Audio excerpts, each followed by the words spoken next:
be there for that game. Like if Alabama does what they need to do, then you're going to have a top 6-7 team against a top 15-16 team, both undefeated. Okay. Yeah. Well, I mean, game day can't go back-to-back with Bama. As much as I'd love them to just be the Alabama pregame show. No, I just know they try to spread the wealth as far as going to campuses they haven't necessarily been to. Right. I guess this is Vanderbilt's second time they've ever had game day affiliated with them. But it's almost like game day maybe should have waited one more week and gone to – because I can't remember when they were in Columbia. Can you guys? Oh, gosh. Probably it does seem like Tallahassee would have been an easier choice, Brownie. I know. I don't disagree with you at all. I'm just looking ahead till next week. I don't even know who's on the schedule next week where they might go. I mean, you got to have I'm telling you, they would have gone to College Station. If State would have beaten, I think they would have planned, let's go to Columbia next week and get Alabama. Oh. If you would have had undefeated Mississippi State and undefeated A&M, I think you might have done that. They might be in Eugene next week. Indiana's at Oregon next week as a top 10 matchup. But, I mean, Alabama-Missouri is a top 20 matchup right now. Right now.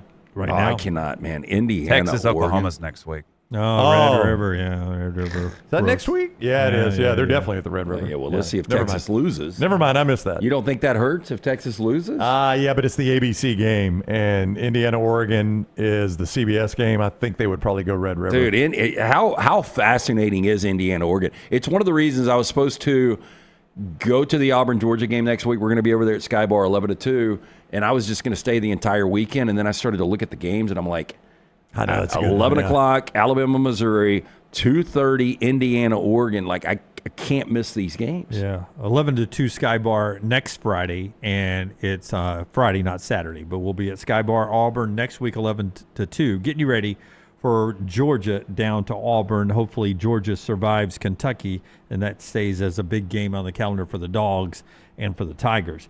All right, before we get to the trash, other trap games, Iowa State at Cincinnati, trap game according to CBS. Texas at Florida, trap game for Texas according to CBS.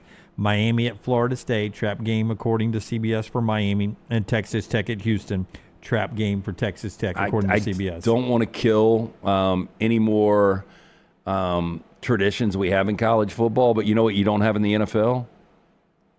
Trap games? Trap games. Trap games. And I think we're getting to the point now, like you bring these games up, you think Iowa State going into Cincinnati doesn't realize how good Cincinnati is? No. Like, I mean, the trap game was, when you were a 17-point favorite and you thought you would just go through the motions. I don't know how you can realistically do that week in, week out now in college football, especially in the Power Four. A little bit of Texas Tech at Houston has a trap game feel to it. But Houston's undefeated. But nobody's giving Willie Fritz's team. They look so bad against Oregon State. Little trap game feel to it right there. All right, let's get to trash. It's brought to you today in part by our friends at Alabama Power. Brownie, juice us up. Juice us up with Alabama Power, Jimmy D. I will do just that. One thing Alabama Power wants to do is make sure you are paying what you think you need to pay. This is what being a NASCAR fan is all about. Singular history and tradition. Thank you, everybody, for coming out. And triple header playoffs action to ratchet up the stakes. Throw in a can't-miss concert, and you've got more than a race. You've got Talladega.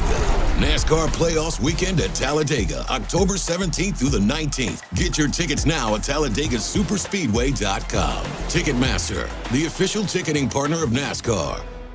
Catch up on all of today's Next Round on demand through the podcast platform of your choice. Apple, Spotify, iHeart, or Google Podcasts. Wherever you listen, always like, follow, subscribe, and turn on automatic downloads so you never miss any part of the Next Round. Have you been injured in an 18-wheeler accident, company truck accident, car accident, or work-related accident? Call Alabama's largest personal injury firm. Alexander Shinara Trial Attorneys will fight for every dollar you deserve, and it won't cost you a dime. Trust me. What do you say, man? Call me, Alabama. Call 659-777-7777 or go to Shinara.com. No representation made that the legal services provided are better than legal services provided by other attorneys. Jim Dunaway, Lance Taylor, Ryan Brown. Live from the Birmingham Racecourse Casino Studios, the Next Round, presented by Bud Light, is on now. All right, we're going to get to all the happenings in the NFL, including a great game tonight, Chiefs and Jaguars. We'll talk some baseball later on. But the NFL in the opening segment and what we saw in Tuscaloosa in a moment. But our urology centers of Alabama, that stings. Moment of the day brought to you by our friends at Urology Centers of Alabama, where they've got 16 great locations to stay on top of your health. 205-930-0920. Prostate health, the kidney stones, everything in between. Urology Centers, Alabama.com. 16 great locations. 70 years of urological care. It's our friends at Urology Centers, Alabama.com. That sting moment of the day from Las Vegas. The most bet game on the point spread over the weekend, according to ESPN.com, Vanderbilt taking the points against Alabama. Looking good. Ouch. Until that late touchdown. Second most bet game with the point spread. Penn State giving 24.5. Was never in danger. Vegas kept the lights on this weekend, boys. Never in danger on that one. Vandy and Penn State were the two most bet games, according to ESPN.com, in Las Vegas this weekend. That late touchdown by Alabama got big cheers in the stadium because Alabama fans bet Alabama, of course. Well, and First thing I did was text this guy, did I not? Immediately. Well, I was hoping at that point, it was 4th and 1 or 2. I was like, maybe they'll kick the field goal. Because that would have covered too. Yeah, that would have covered too. Yeah, but that's not the right thing to do. They did the right thing. My buddy Chief was over there, and he's like, hey, man, they're going to stack the box. Like, you got a chance to bust it here. And I was like, I ain't going to bust it. Barely got touched. Yeah.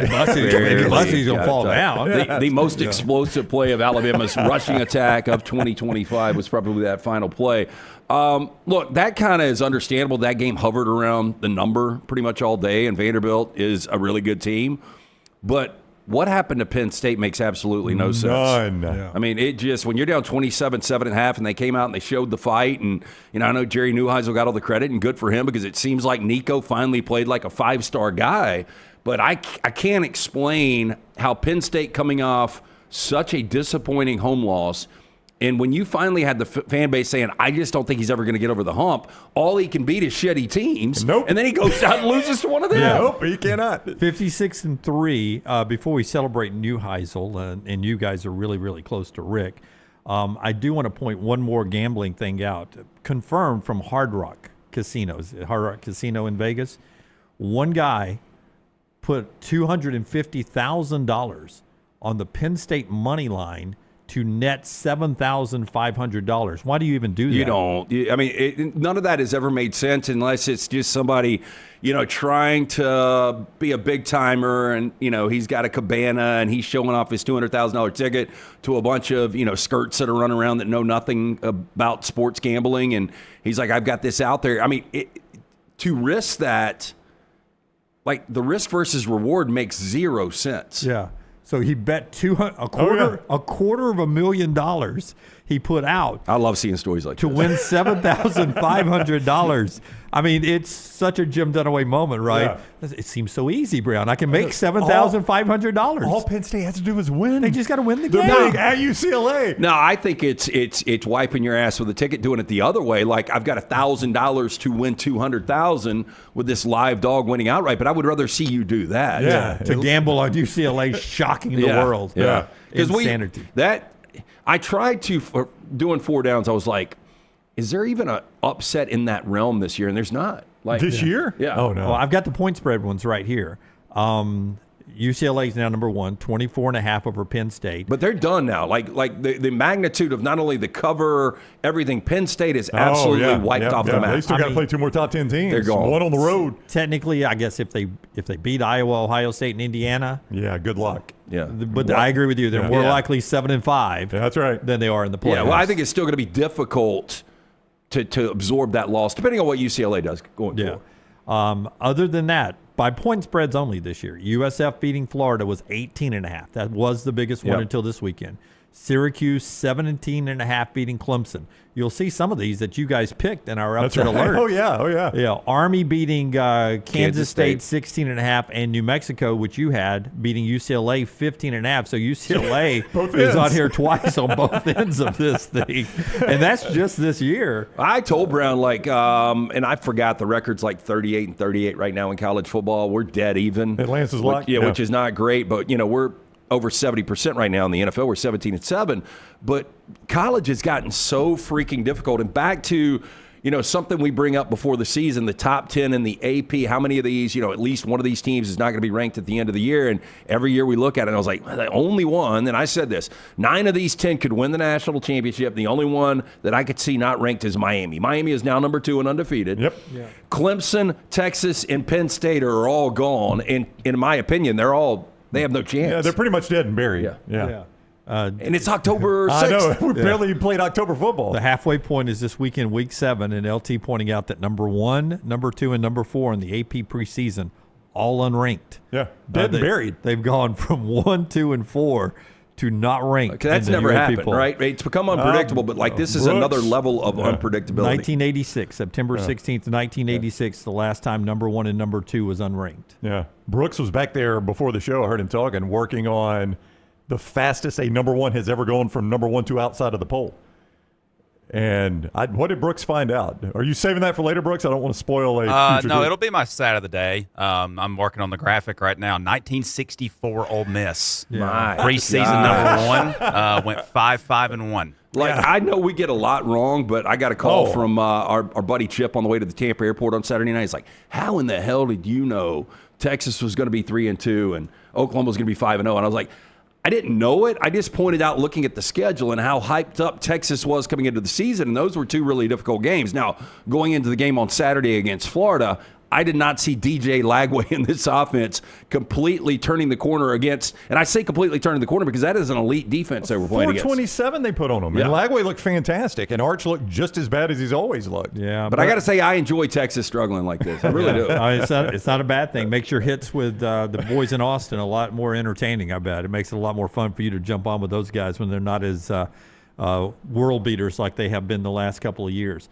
We'll get back into that Texas loss at Florida, what went right for DJ Lagway, including the debut of a young freshman receiver I mentioned a couple of times on the show last week. I didn't know he was going to be that good for the Gators. Whoa, he's a difference maker. I didn't realize it either. He was that good. He was that guy. Luganville said he knew he was going to be because he was at the Under Armour game. You can go see that on Monday Morning Live. LT's got Brock Heward after the show with Unlocked today. We've got our guy, Jeremie Bernard, who will join us to start hour number 2, and then followed immediately in hour number 2 by Joel Klatt, who joins us earlier this week, who I think early in the broadcast at one point in the Big Ten game was talking about how maybe the SEC, because of those little numbers beside them, get the benefit of the doubt. And then after the big noon kickoff, Penn State, that little number beside their name, no longer the benefit of the doubt. We're told on social media we should bring that up with Joel Klatt, so we'll get to that. Show being brought to you, a couple of great sponsors. Sleeper pick. Here we go. Sleeper pick, Sleep Home, Alabama. I think I hit my one Friday. Who was it? I can't remember, but I think I hit my. You hit it. I think I hit my one Can't Friday. remember. Yeah, my sleeper pick tonight. Give me the Cubs to steal one in Milwaukee. Night game, TBS. Divisional series baseball has been so good up until this point. More of that rolling out today, but the sleeper pick, the Cubs from our friends at CPAP Plus, the O'Neill Brothers, 5 locations throughout the state. Birmingham, Trussville, Pelham, Foley, Troy. They've got Alabama's best home sleep testing and CPAP. You can get that at sleephomealabama.com. A lot of people need to get the sleep study done. You need that good, healthy 8 hours every single night, but you don't want to deal with the sleep study. You don't want to deal with the lab. You don't want to deal with the insurance. Guess what? No lab, no insurance, just easy-to-wear fingertip devices, clinically validated that connect to your smartphone, complete with the physician's interpretation of your results. $199 get you the home sleep test sent right to your door. To get the information, sleephomealabama.com. That is sleephomealabama.com. Hey, and Bojangles can be your tailgate stop for the football weekend. Whether you are having a tailgate party at a high school game, college game, or just those college watch parties at your house, you can make it bow time for you. Those great chicken tenders with those 7 great dipping sauces that go perfectly with them. And on your way to work tomorrow or to school, taking the kids to school, try that pork chop griller. It is back for a limited time at Bojangles. You missed it. It missed you. That great pork chop and those great Bojangle biscuits, and you can enjoy it right now at your local Bojangles. From tailgates to the pork chop griller, make it bow time. I thought the game turned for Alabama on that less than 2-minute drive right before the half that Ty Simpson with no timeouts marched it down the field, and Alabama gets a touchdown with Bernard getting in the end zone to tie the thing up, going to the locker room 14-14, because it felt like Vandy was doing everything right and scoring that touchdown. But on that touchdown drive, before Vandy had scored, Kalen DeBoer aggressively using his timeouts. I thought this was the best question in postgame from Kalen DeBoer over the weekend. Listen in. The 2 timeouts, even before they scored, before the half, how much of that is gut by you, or is there a book you look at, and how important was that drive that you saved time for before the half? Yeah, it was huge. That was huge. And, you're playing the percentages, right? And the percentages to just give yourself as much opportunity. You're letting them get a good play call, and it goes both ways, and they did a nice job of scoring, but you're playing the percentages that you're going to have as much time as possible. And with our offense, again, getting in a rhythm like that, like we did, I'm really proud of the fight and just the belief to go down the length of the field in a short amount of time like we had. So that's that happens in practice. We call it clutch, 2-minute drill every single week. And we did it a lot in fall camp. And there's a lot of opportunities that I think our system allows for whatever you call, it's probably going to be wrong. And so the guys are understanding that. Ty's understanding it. You can see some of those windows that he's starting to hit. I love how we're going not just in the middle of the field now, but we hit some balls down the outside. So, defense got to cover the entire field, short, long, sideline to sideline. Boy, that rhythm from Ty and the receivers on that drive, and it carried over throughout the rest of the game. That kid keeps getting better and better at quarterback, and that receiving core on 3 or 4 different – they got 4 guys that are just dogs out there. Yeah, look, I agree with you. If Ryan Williams can limit the drops, with Bernard and Horton, and you're talking about Brooks, and then Cuevas is really good tight end. I was about to say, I forgot the tight end who's really good. And I've seen enough for Jam against Vanderbilt that I think Jam is going to be fine. I think Jam is going to be a 4-yard-a-carry kind of guy that can keep the defense off balance. I'll tell you, one of the things that happened this weekend that we kind of called, Alabama's going to turn it over because we continue to talk about the only Power 4 team without a turnover. And I think if you're an Alabama fan, you're glad that got out of the way and you got to win. That's right. We won the game. He threw his first pick. Now let him. It's impossible to continue playing these types of games week in, week out, and not turning the football over. So it's good he got that out of the way. And I agree. I think Ty Simpson is the best quarterback in this league right now. Okay. Not America. You're still not going to go to America. You can make the argument. Yeah, you can. Yeah. He's playing elite level quarterback. And to your point, Vandy is getting the ball coming out. So the way the defense had played to that point, there was no reason to think that the adjustments were going to be what they were. And if Vandy's getting the ball coming out, they could easily made it 21-7. And now you are in a deep hole.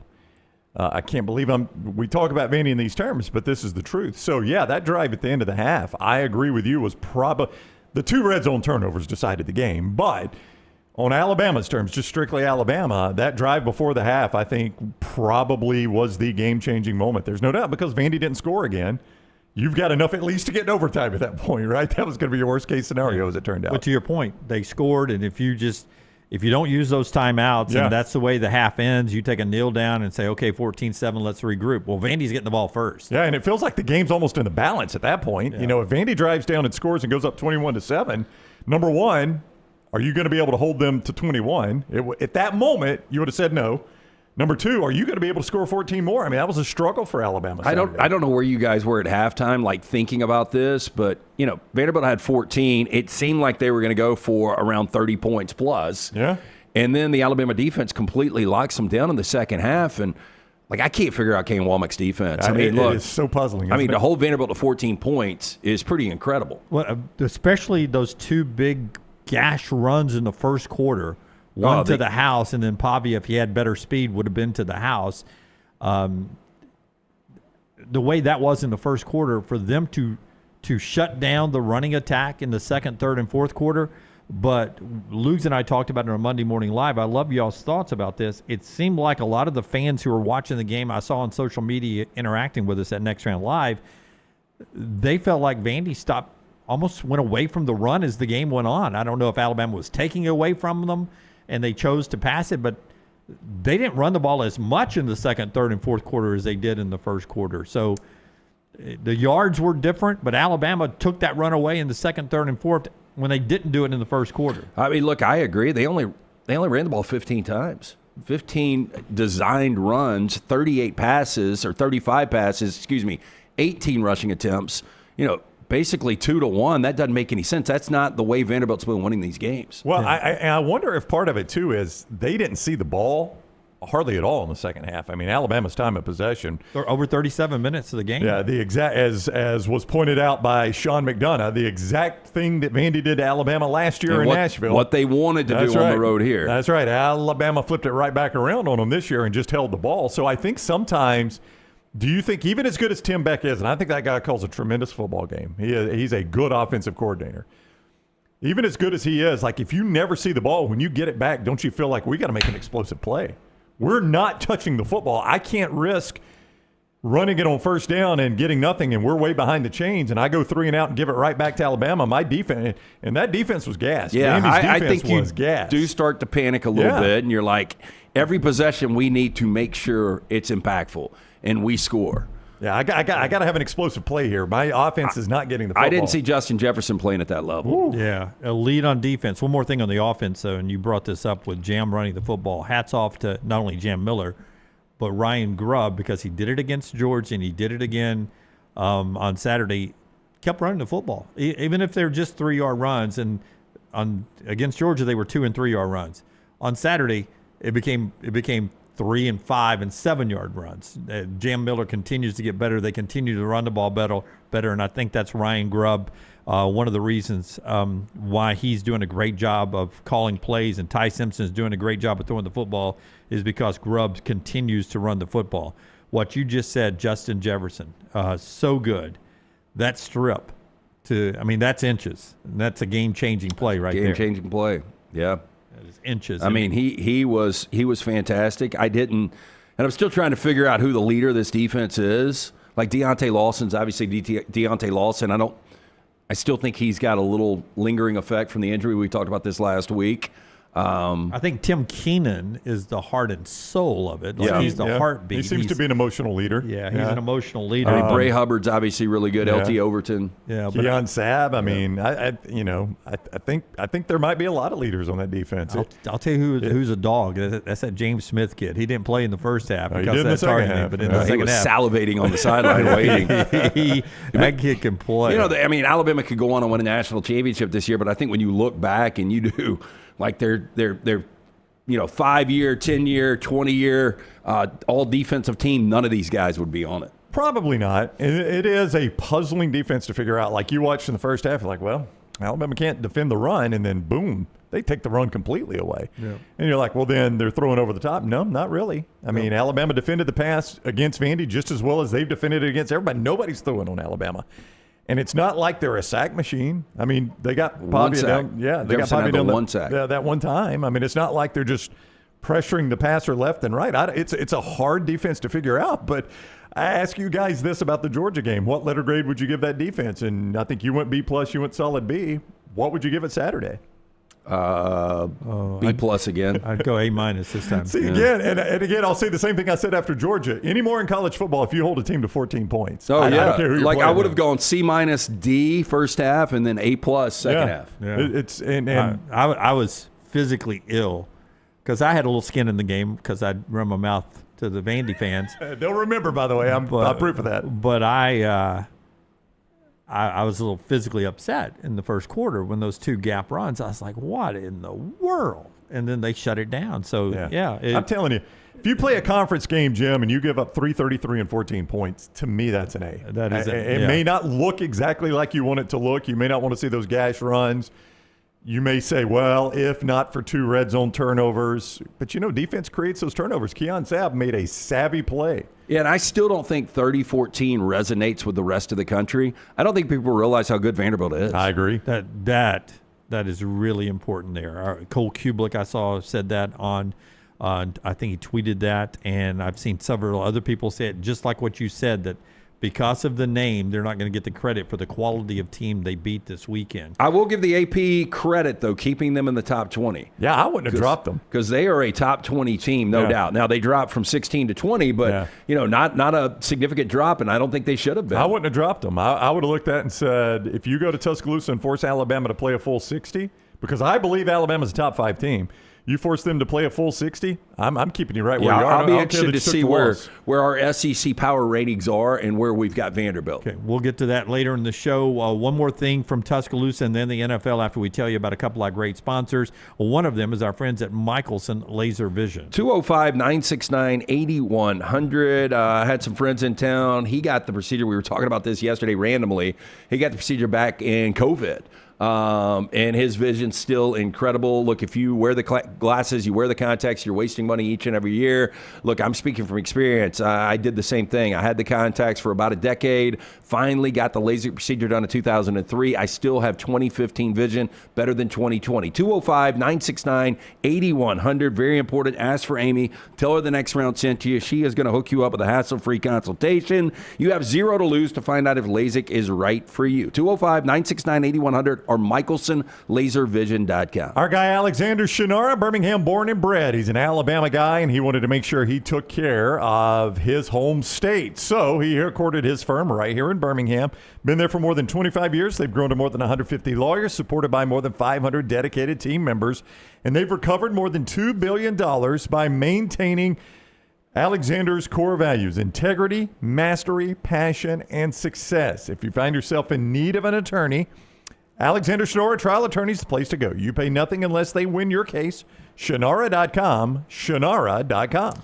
All right, here is Diego Pavia after the loss in Tuscaloosa, and this one hurts him. How tough is it after a game where you go into it expecting to win, don't get the result you want, get into a 5 week? What's kind of the thought process? So, I think, I don't know, first is recovery. You guys manged up. But then after that, let's work on the middle leagues. We're not too far off. It's 14-14. For the best thing that team in the country, we should show it's kind of we didn't play Vanderbilt football. That's what it comes down to. We're pressure fighters. We didn't show it tonight. But, we just got to get back up the drawing board. This game doesn't define us. We got every single goal that we want out in front of us. That's a national championship. So, everyone, Alabama has a loss. We have a loss. A lot of people in the SEC have a loss, so we're just going to win out. I thought he tried maybe at times to do a little too much. I agree. I think there was trying to think of another example. I guess when you see a frontline starter in Major League Baseball come in and it's a little too much adrenaline, a little too much pop. He just needed to calm down a little bit. Yeah. And I think it was so much hype and so much of what he said. And look, if you're a Vanderbilt fan, you don't want to change who he is. And he is correct, man. Like, I am fascinated to see how they play down the stretch. I am too. Like, they would beat Texas right now. You guys would give me that, right? Yeah. They beat a lot of teams in the SEC right now. Yeah. I honestly, I thought Simpson tried a little too much Saturday, but he got away with it. He played a better game. It led to a couple of sacks, him holding the ball a little bit too long, but it was nothing compared to what Pavia. I think Pavia made this game personal. He brought an entourage. He brought Johnny Manziel. Yep. He brought Theo Vaughn. Apparently Theo Vaughn. Yep. But I'm a little concerned if my quarterback is hanging behind the scenes with Manziel and look Vaughn. at this video Dunaway recorded and Brooks sent out. Okay, and millions have viewed it. So, Dixieland Delight's playing, right? And I'm like, okay, instead of shooting the crowd, I'm gonna shoot Johnny Manziel. Now he's flirting with a young lady, or a group of them, through his glasses, and now you watch him start digging his mouth. I had a Texas A&M friend said, "What is he picking out of his teeth?" I said, "He's doubles in." And if you'll notice in his hand in that video, he's also working a vape on the sidelines. So we got doubles in and a vape. Yeah. Huh? Brian Denny's smoke-free, vape-free facilities. Well, but not on the sidelines. His erratic behavior concerns me, man. Who, Manziel's? Yeah. Just watching Manziel. I mean, it's one thing to love the crowd coming after you and stuff, but I saw him hop the fence. I don't know what happened in the aftermath of that. I don't know if you guys saw that. I did not. I didn't see him either, hop the no. fence. But there was a back and forth with a fan. Forrester, did you see it? I saw the double birds. The double bird. I didn't see him hop the fence. Oh, yeah. though. He hopped the fence and went up in the crowd. Did he Yeah. really? Now, unless this Yeah. is AI, which would be absolutely incredible. I saw it yesterday, and I was trying to find, like, the aftermath. Yeah. But, yeah, something's up with him. But then I also saw him, well after the game is over when Ty Simpson's doing his ESPN interview, and he comes over and daps Ty up and tells him, you played great, or you playing like a baller, or you balling out, or something like that. And I'll be at 2 Dimes later tonight. Come see me. And I was like, no, he didn't really say that. I think so. Did he really? So, yeah. I don't know if that was on camera or not. Yeah. But Ty's not going to go there, by the way. I don't think. Maybe he did. I don't know. No, he's an Innisfree guy. Ty is. Exactly. Could Wearing you the hat see with Jermie Bernard? Yeah. Could you see Vanderbilt lose one more and end up being I'm going to have to pull up their 9-2, going to Tennessee to possibly get in that large? Yeah, and Tennessee also being 9-2. I mean, I'm looking at their schedule. I think they're all winnable games. I Okay, really do. so they've got LSU next after the bye, as was mentioned to Pavia. That's in Nashville. It's in I don't know that it matters No, I think where they play. I think it does based on this. Like, they don't have to deal with the crowd noise. If they went to Tiger Stadium, I think it would affect It's not them a exactly little bit. hurting the other team. No, but it's no, helping no. them a little bit. The way LSU's playing right now and the way Vandy's playing right now, it's a winnable game for Vandy. Certainly. Mizzou at home.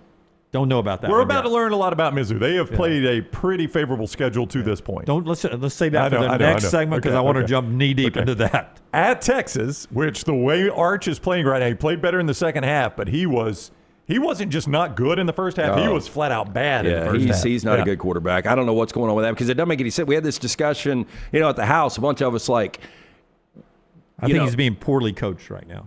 Which doesn't make any sense, though, does it? Sarkisian's such a good coach. I think he's trying to keep him in the pocket too much. I don't know. They play Auburn after that at home. Again, Auburn, another team we're going to learn a lot about. They're going to be favored there. Yeah. They play Kentucky, which is the worst team in the conference. That's their easiest game. Showed it again Saturday at Georgia.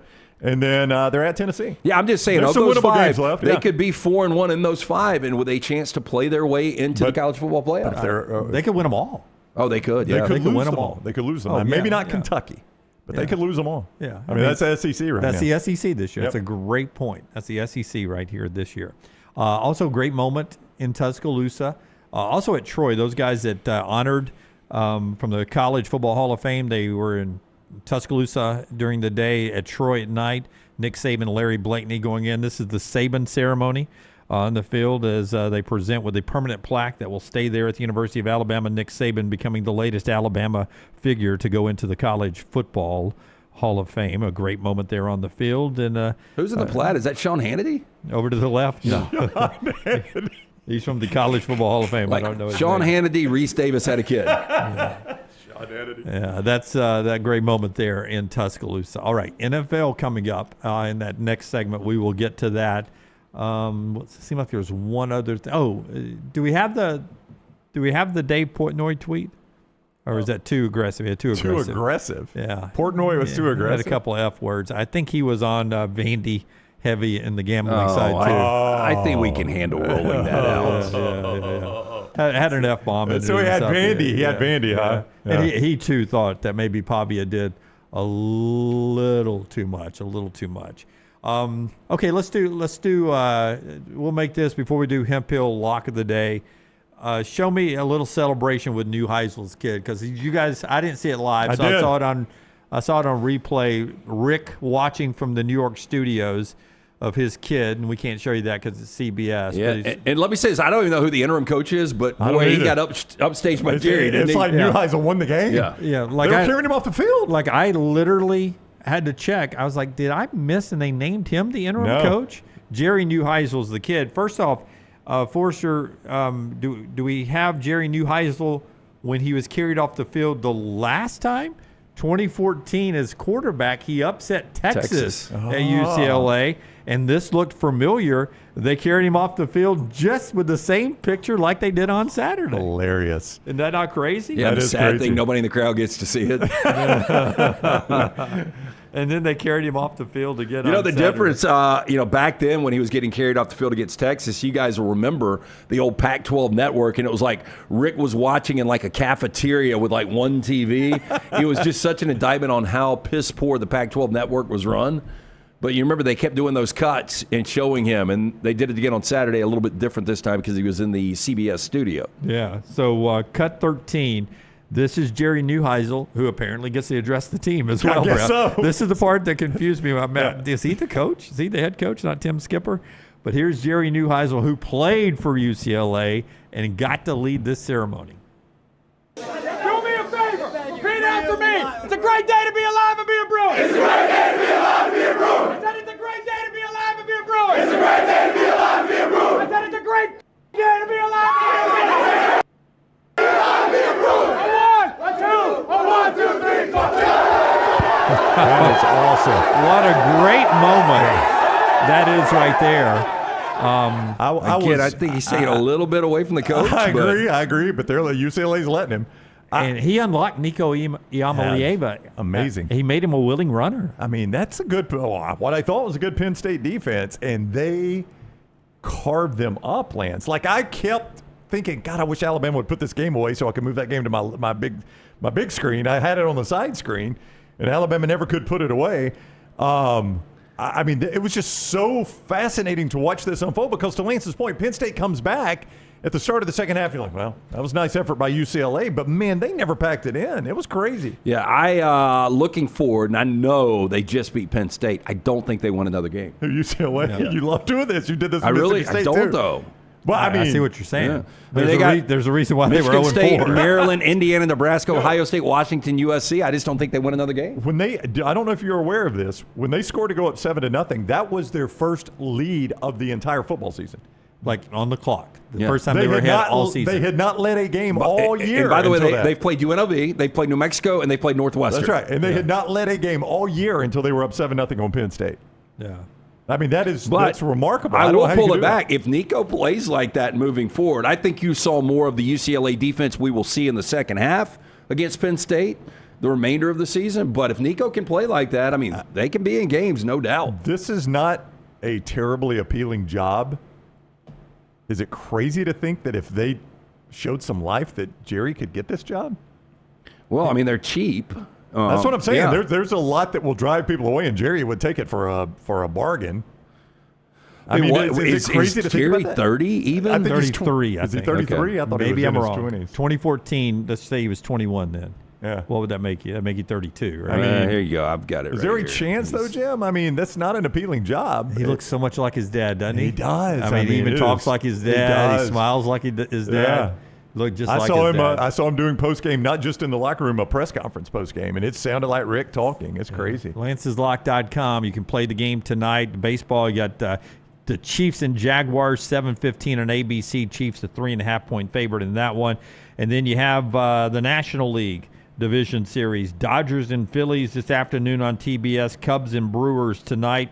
Got plays there, sides there, Lance'sLock.com. Yeah, jump on, win with us, coming off another winning day in the NFL. Again, we've been killing the NFL, and we do have a play tonight on Chiefs and Jags. Jump on board, win with us. We will also have divisional playoffs up and available. Make sure you stop into Lance'sLock.com. It is always brought to you by our friends at Hemp Hill Services. Whether you experience any plumbing, heating, cooling issues in your home or business, they are ready to serve you. 205-229-2090. Hard to stop a train. Call Adam, Chad, Andrew, the guys there for more information. HempHillServices.com. Hey, and it's game day again down at Jordan-Hare for the Deep South's oldest rivalry. If you want a new Auburn gear, hat, or anything, you can do that at the Pants Store. If you're hitting the road with a Tide to Como, you can get that new gear right there as well. Bama and Auburn polo hats, quarter zips, and more with our friends at the Pants Store. Famous name brands like Horn Legend, Cutter & Buck, Antigua, Gentile, and so much more. Nothing says Roll Tide and War Eagle like the Pants Store, and they've got all the ladies' gear as well right there. The fall boots, hey, it's going to be 73 is the high on Saturday. 57 at the end of the Auburn game. So get those fall boots, the dresses, the rompers with free alterations and free gift wrapping wherever you are. If you've got a Pants Store in your town, Huntsville to Auburn or Tuscaloosa, go by and see them, or they'll ship anywhere in the globe. Pantstore.com, Pantstore.com. Everything Next Round is on demand now in the podcast section at nextroundlive.com. Have you been injured in an 18-wheeler accident, company truck accident, car accident, or work-related accident, call Alabama's largest personal injury firm. Alexander Shinara Trial Attorneys will fight for every dollar you deserve, and it won't cost you a dime. Trust me. What do you say, man? Call me, Alabama. Call 659-777-7777 or go to shinara.com. No representation made that the legal services provided are better than legal services provided by other attorneys. This is what being a NASCAR fan is all about. Singular history and tradition. Thank you, everybody, for coming out. And triple header playoffs action to ratchet up the stakes. Throw in a can't miss concert, and you've got more than a race. You've got Talladega. NASCAR playoffs weekend at Talladega, October 17th through the 19th. Get your tickets now at TalladegaSuperspeedway.com. Ticketmaster, the official ticketing partner of NASCAR. What are you waiting for? It's non-stop gaming action at Birmingham Racecourse Casino. Come play more than 900 of the latest and greatest games around, featuring fun bonuses and big jackpots. You can wager and win on horse and greyhound races from all over the world. There are more ways to win at Birmingham Racecourse Casino. Birmingham Racecourse Casino, located off I-459 exit 31 Derby Parkway. Must be 21 or older. Hey, Lance Taylor from the Next Round to tell you about one of our favorite places for breakfast, lunch, and dinner. That is Hamburger Heaven since 1982. Hamburger Heaven has been serving Birmingham's best hamburgers, cheeseburgers, French fries, hand-spun milkshakes, and sandwiches made fresh to order. All of their ingredients are fresh and prepared daily. This includes their beef, always fresh, never frozen, hand-pattied each and every day. For breakfast, lunch, or dinner, visit any of the 4 locations, Highway 280, Irondale, Gardendale, and Homewood. Hey, there's nothing worse than waking up to a plumbing problem. Don't get caught in a flooded house. Call the guys at Hemp Hill Services. Adam, Chad, and the team at Hemp Hill are the only ones I trust to fix it and fix it right the first time. Hemp Hill Services does it right and always at a fair price. For all of your plumbing, cooling, and heating needs, trust the name that Birmingham has trusted since 1954. That is Hemp Hill Services. Call now, 205-229-2090. That's 205-229-2090. Hey, for all of your IT and printing needs, reach out to our friends at Xerox Business Solutions. Look, I'm still one of those old school guys. I print my notes every single day for the show. If you watch the show here on the Next Round, you see all the notes in front of me. From day one, Xerox Business Solutions, they've been with us here at the Next Round. Local for over 45 years. For all of your IT and printing needs, visit XeroxBusinessSolutions.com or call 205-969-3000. That's 205-969-3000. Stop by the New York Butcher Shop and pick up the finest in certified Angus prime beef steaks and burgers, premium pork chops, ribs, and all-natural chicken cut to order just for you. Their chef-prepared entrees and side dishes are the perfect dinner-to-go choice for your family and are ready to heat at home. With a great selection of fine wines and desserts, the New York Butcher Shop is your one-stop dinner shop. 2 locations to serve you, Cahaba Heights and on Highway 119 in Greystone. The New York Butcher Shop, rare quality, well-done service. It's bow time. Tired of choosing between sweet and savory? Why not have both? Introducing Bojangles' new chicken and bowberry waffles. The bold Cajun chicken filet you love, now drizzled with a bowberry honey glaze and sandwiched between 2 warm waffles. Which means your favorite meal of the day just met your new favorite dish. And lucky for you, it's served all day. But it's only here for a limited time, so try chicken and bowberry waffles at Bojangles today. It's bow time.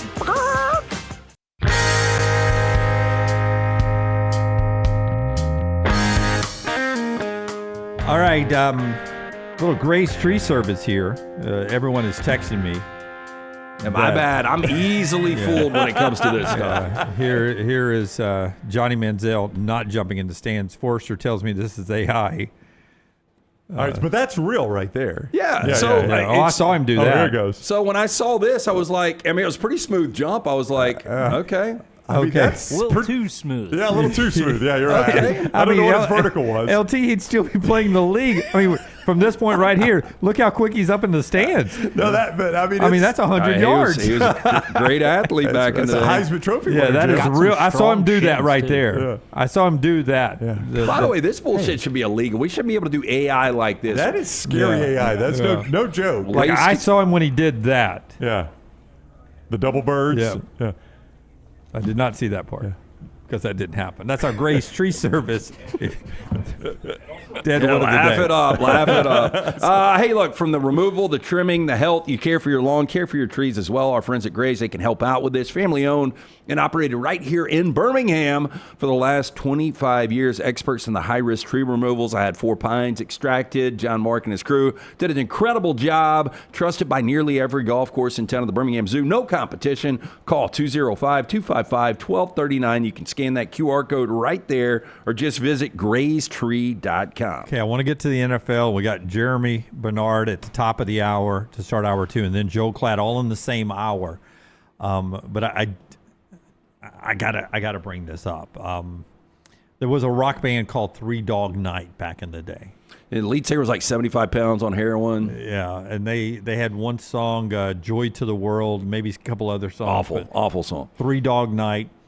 I saw 3 SEC point spreads come out yesterday. I get that email from that you and I get from some service, and it's and I'm looking, and initially it was Texas minus 3.5, Georgia minus 4.5 against Auburn, Texas minus 3.5 against Oklahoma, and Alabama minus 4.5 at Missouri. And I thought to myself, 3 Dog Night. I mean, those are screaming 3 underdog wins right there. I mean, how easy do those first two look, though? Oklahoma is a better team than Texas, and Georgia is a better team than Auburn. Yeah. And those are small numbers. Now, Alabama, Missouri, I'll set aside. I think that's a more difficult So game. you think Georgia's a play? I would. Georgia only. This is how Vegas keeps the lights on. Yeah, when those popped, Jim, I Georgia- instantly thought Oklahoma, Auburn, and Missouri. Yeah, Oklahoma, I'm going to be surprised, though, if you get kind of an out of whack, money on one way or one side or the other with Oklahoma, Texas, just because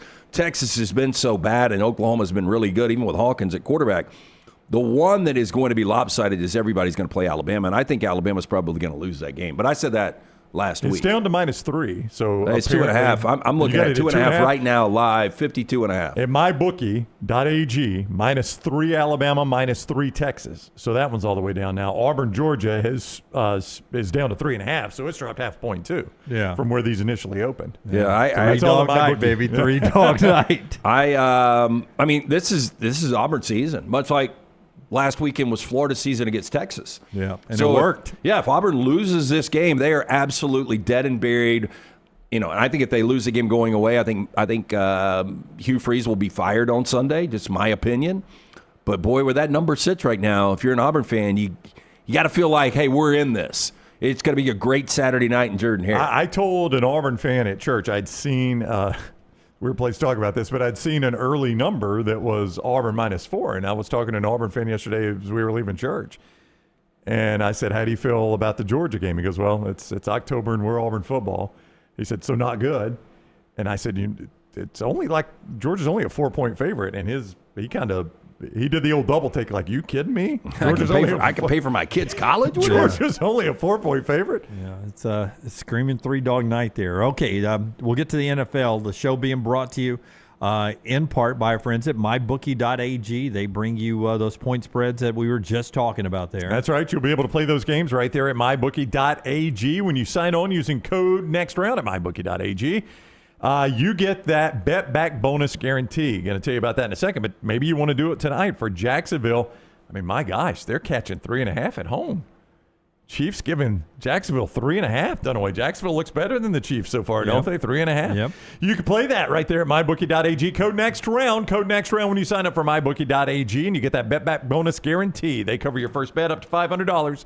You lose, goes right back into your account. You can play again at mybookie.ag. Don't forget the casino and the live casino as well. Those are fun. You can bet anything, anytime, anywhere. MyBookie.ag, code next round for that bet back bonus guarantee. MyBookie.ag. Hey, a lot of you probably got on the couch on Friday and you didn't leave until this morning. If that is you, nothing wrong with that, but you want to take care of the wife or girlfriend, get out of the doghouse, do it with the gift of relaxation by our friends at the Woodhouse Day Spa, located the Summit Shopping Centers right off of Highway 280. Woodhouse Day Spa, voted America's best day spa since 2009. You can order that special person gift 24/7 online online at birmingham.woodhousespas.com. Gift card, simple solution. Let them choose from a menu of over 70 options, including the nail services, waxing, skincare, body treatments, massages, all right there at birmingham.woodhousespas.com, or stop in, see Stuart and that great staff. Beautiful location right there at the Summit Shopping Centers. It's the Woodhouse Day Spa. KC in Jacksonville tonight. Yesterday in the NFL, former Auburn and Oregon quarterback Bo Nix rallies Denver past Philadelphia.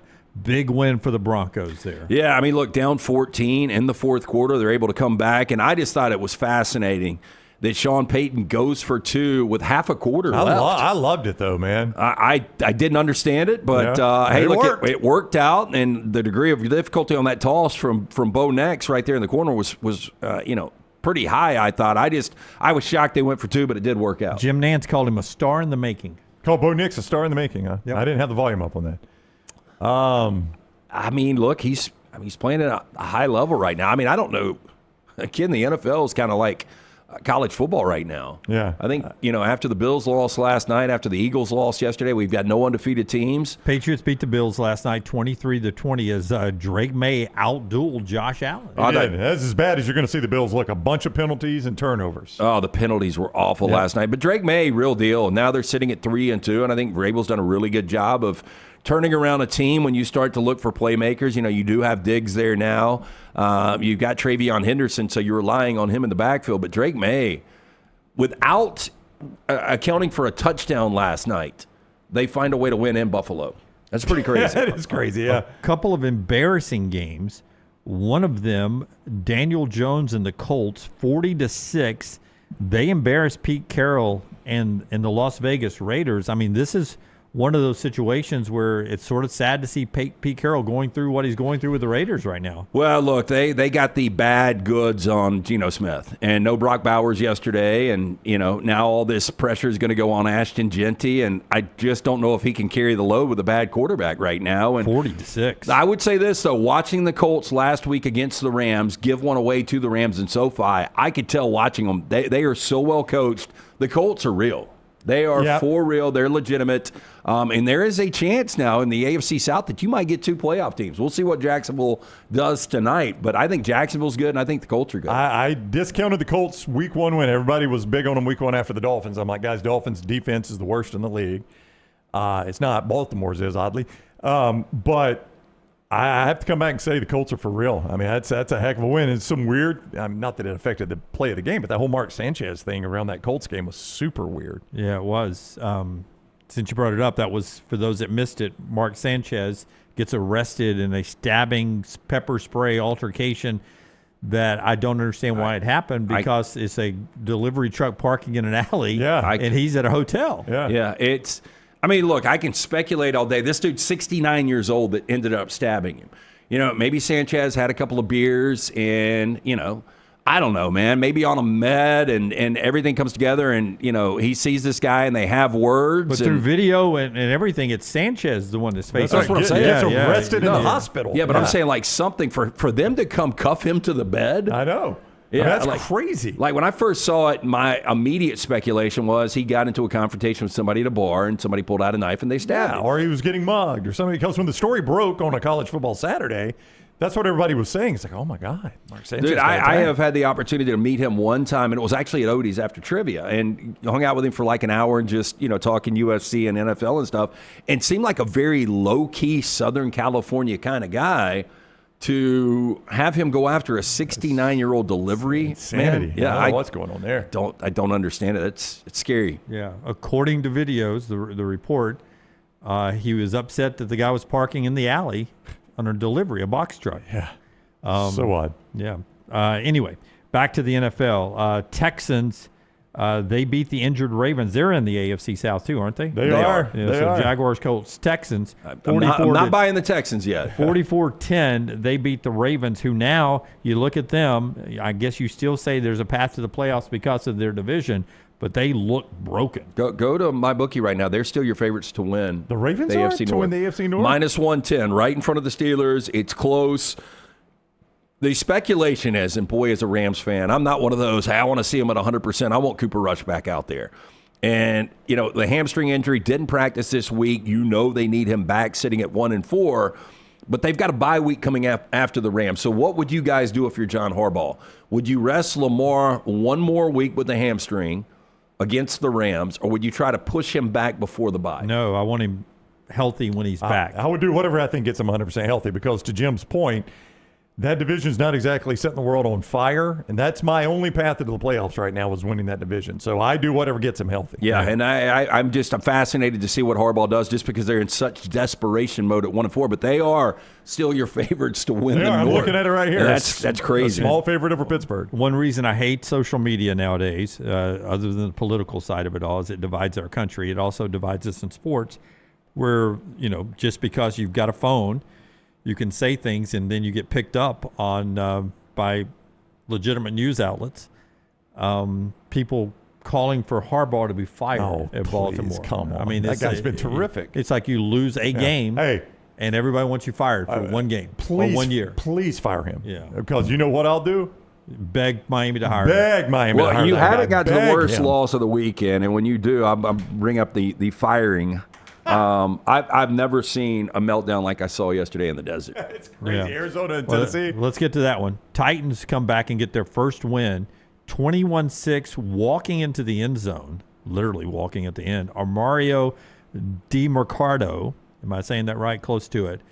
And he fumbles the ball before he crosses the goal line. It was going to be 28-6, and the game was over. The game was over, and here's what I would say moving forward. If I'm a head coach today, you saw it with A.D. Mitchell last week. Yep. Going in, that was the game changer. The Colts probably, 90, 95% win that game if he doesn't fumble the exact way it happened yesterday in Arizona. If I'm a head coach, if you're not Puka, if you're not Justin Jefferson, Jamar Chase. I like how you're going to let some guys do this. If you're not Jonathan Taylor, you're not Derrick Henry, you are taking the football directly to the official after you score your touchdown, and then you can celebrate how you want to celebrate. We are not – there are so many people that rely on you for you practice all week, and you only get 17 of these moments. And Arizona was about to be 3-2. That game was absolutely over. And Scott's showing the video right here. 28-6. That game's going to be 28-6 right there, and it's over. Yeah. And you're playing a team that has absolutely no hope with a rookie quarterback that has yet to win a game, and you gave them this game. I can't even imagine what that kid's feeling. But I'm being serious. Like, there's so many teachable moments. Now it just comes down to you guys are handing the ball to the official. Just run and touch the wall. Yeah. Or whatever. Just run all the way till you touch the wall, or run and hand it to a fan. I don't know how this happens all the time. Yeah. How's your timing that bad? Well, they're looking up at the big screen as they run. I had somebody explain this to me. What is happening is you got the defender who's chasing, so you're looking up at the big screen, and you lose where you are on the field, and you think you're already in the end zone. I never understood how this became a celebration. Yeah, and I don't know how that looks necessarily cool, Yeah, it's not. It's not. And it cost the Cardinals the game yesterday and maybe eventually a playoff spot. Yeah, and the text I got from, because I felt so bad, like we go back and forth because we're both fans of teams in the NFC West, but he said, never been so embarrassed, everyone gets fired. He just wants to clean house and fire the whole team. Viewing menu in a second, and then we'll get to Jeremie Bernard, an Alabama wide receiver, and Joel Klatt all coming up. The show being brought to you. Before Brownie tells us about our friends at Talladega, I want to remind you, Way to Wellness, your journey to healthy living. They can help you jumpstart your weight loss. If you're starting to think about spring and summer of 2026, you can do that. Start dropping pounds. I've lost 35 pounds, keeping it off with those folks right there, Leslie and her board-certified team, aplanforme.com. Injection therapy, meal replacements. I use these protein bars to cut down bad snacking. There's no contract. There are no sign-up fees, and your first consultation is free. Let Leslie show you all the stuff they have. Way to Wellness, your journey to healthy living. Tell us about Talladega, Brown. It's coming up just a couple of weeks. Talladega Super Speedway, a week from Friday, starts the Yellowwood 500 weekend. You can be part of it by going to TalladegaSuperspeedway.com or calling 877-GO-TO-DEGA. That's how you reserve your spot in the grandstands for any of the three races, in the infield, in the camping area. The Whiskey Myers concert on Saturday night, you can do that right there at TalladegaSuperspeedway.com or call 877-GO-TO-DEGA. And don't forget the Garage Experience presented by Cool Ray, the most immersive in NASCAR. You can see how it all works behind the scenes at the Talladega Superspeedway, 877-GO-TO-DEGA, or TalladegaSuperspeedway.com. I would be really, really interested to see how many NASCAR drivers had LASIK done. Oh, it would be beneficial, I would imagine. I bet a lot. A lot of Major League Baseball players get it done. If you want to get it done around here, go with the best, the first to perform the LASIK surgery in the state of Alabama back in 1995. That is Dr. Mark Michelson, Dr. Jen Michelson. They are the best. 205-969-8100 for more information. MichelsonLaserVision.com. First off tonight, we've got another Screen Unseen event at AMC. It's a rated R movie, a little over 2 hours long, and I have gotten early information that tonight's unreleased movie will be Roof Man, starring Channing Tatum. Heard it's supposed to be really good. Yeah, I kind of like the looks of this. I've seen the trailers during the football games. Yeah, based on a true story. After escaping from prison, former soldier and professional thief Jeffrey Manchester finds a hideout inside a Toys R Us, surviving undetected for months while planning his next move. However, when Jeffrey falls for a divorced mom, his double life starts to unravel, setting off a compelling and suspenseful game of cat and mouse as his past closes in. And it also has Kirsten Dunst, Peter Dinklage, and Lakeith Stanfield. So good cast in this as well. I do. I like that cast. So I saw the apartment in the mall or whatever. It sounds a lot like that. It drug ass. Oh, that's not a good movie? Okay. I mean, it's fascinating what they did. Yeah, but the movie was... I think it was a little embellished how they lived there and all that kind of stuff, but that sounds a little like that. We've also got a re-release in theaters tonight, one of my favorite anime movies, Perfect Blue. It's a psychological thriller directed by Satoshi Kon, and it's about a rising pop star who quits her singing career to pursue a career as an actress. And as she takes this role on a detective show, a lot of her handlers and agents and managers start turning up dead. Ooh. And so she just starts going paranoid, wondering if she has a stalker or wondering if it's her, and she's just losing it. It's a very well-done psychological thriller. Netflix has also added Night of the Living Dead to its catalog, and I think it's an absolute classic. George Romero did a very good job popularizing the zombies back in the 60s, and it established a lot of what we see as like the true zombie mythology today. And finally, on MGM Plus, but I don't have that, so I had to rent it on Amazon over the weekend. I rewatched Full Metal Jacket from Stanley Kubrick. So freaking good. I had only seen it one other time when I was maybe 15, so now I think I appreciate the movie a lot more, especially the second half of the movie. See, I was about to ask, what did you think was better, the basic training, the first half, or the second half? I thought the Pyle character was so fascinating and just how they did everything there. And everybody said that Lee Ermey... Lee Ermey. Yeah. I mean, obviously a former drill sergeant and the job he did on that. And that was all improv, I've read. Yeah. Yes, he was originally brought on as as like a technical advisor. Yeah. And the guy who was running a machine gun in the helicopter in the second half of the movie was originally the drill instructor. But after seeing Lee Ermey's improvisation, Kubrick decided, no, you're the drill instructor. So good. I was so disappointed with Monster, the Ed Gein story that dropped on Netflix over the weekend. I was telling the guys in the back room, I made it 20 minutes and I had to tap out. And Scott was like, because it was too dark. And I was like, come on, not because it was too dark. You've met Lance, right? His voice was driving me absolutely crazy. I couldn't do it. I made it 20 minutes. What did it sound like? I like this. Hey, mother, I'm sorry. I mean, it was awful. Charlie Hunnam does a pretty good sounding voice, but I don't know about that high pitched voice. Yeah, that sounds like it'd be grating. It was terrible. I couldn't do it. And that's all I got. And that's what Tyler is watching. Bojangles' tender moment of the day today takes us to a football picture that I wanted Forrester to make sure it was in the show. Tell us about Bojangles. Yeah, it can be bow time for you at Bojangles, whether it is catering your tailgate at a high school or college football game, your watch party. Bojangles can do that with you with those hand-breaded chicken tenders. They got 7 great dipping sauces to go with it. Listen, it's great for dinner, great for lunch, and great for the tailgates as well. Make it bow time for you with our friends at Bojangles. Here is our tender moment. Forrester, how many times I text you this video and or picture? Roughly 19. Wow, this better be good. He eventually says, so you want this in the show is what you're saying. I came across pictures and then videos. It's Laramie. UNLV gets away with the win. double rainbow snow. Oh. How beautiful is that? It was hell, actually. I was like, Jack, you got to come rain see the and field. snow mix, Brownie. Yeah, okay. We're first weekend of October, and they've already got it in Laramie. Yeah, they said hell. My apologies. Yeah, rain and snow mix there for the people that are at the game. Yeah. So double rainbow, white stuff on the ground. If we can at least agree with that, Brown. And not notice the rainbow by the way, sunset. I did. It's beautiful, Jim. Dan Mullen's done a really good job of this in Elite team. Pot at the end of the rainbow was Dan Mullen. Two block punts for touchdowns. That's And we right. got Snow That's the Angels. difference. Ah. Perfect.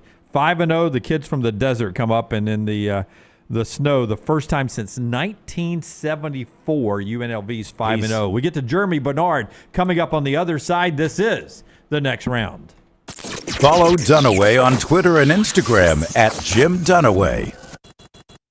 Yo, kinfolk, what's good, man? Let me holler at you for a minute. You know how life can be life. You're out there chasing that dollar. Every dollar is accounted for going somewhere. Then all of a sudden, bam! Out of nowhere, a car accident. All I had to do was hit up my people at Alexander Shannara Trial. You already know when that dude Alex pulls up the trial, he shuts down the litigation situation. Yo, go to Shannara.com. Hit him up at 659-777-7777. Call me, Alabama.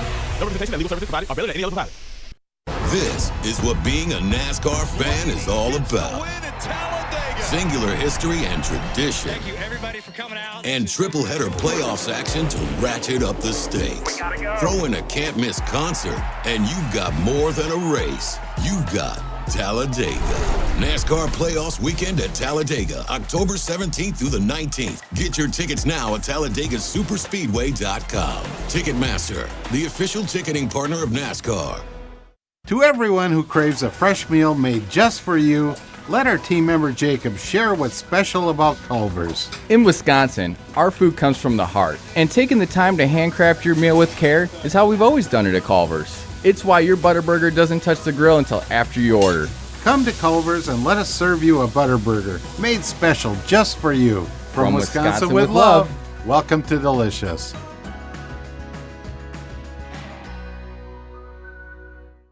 Hey, let me tell you about our friends at Urology Centers of Alabama. Compassionate and comprehensive urological care with 35 physicians, 17 locations across Alabama. Their patient-centered approach to all of your urological needs. Remember, they've got that new men's health center. It is beautiful, helping men with a wide range of sensitive male issues in a comfortable environment. You can always go online, visit urologycentersalabama.com, schedule an appointment with one of their many urologists today.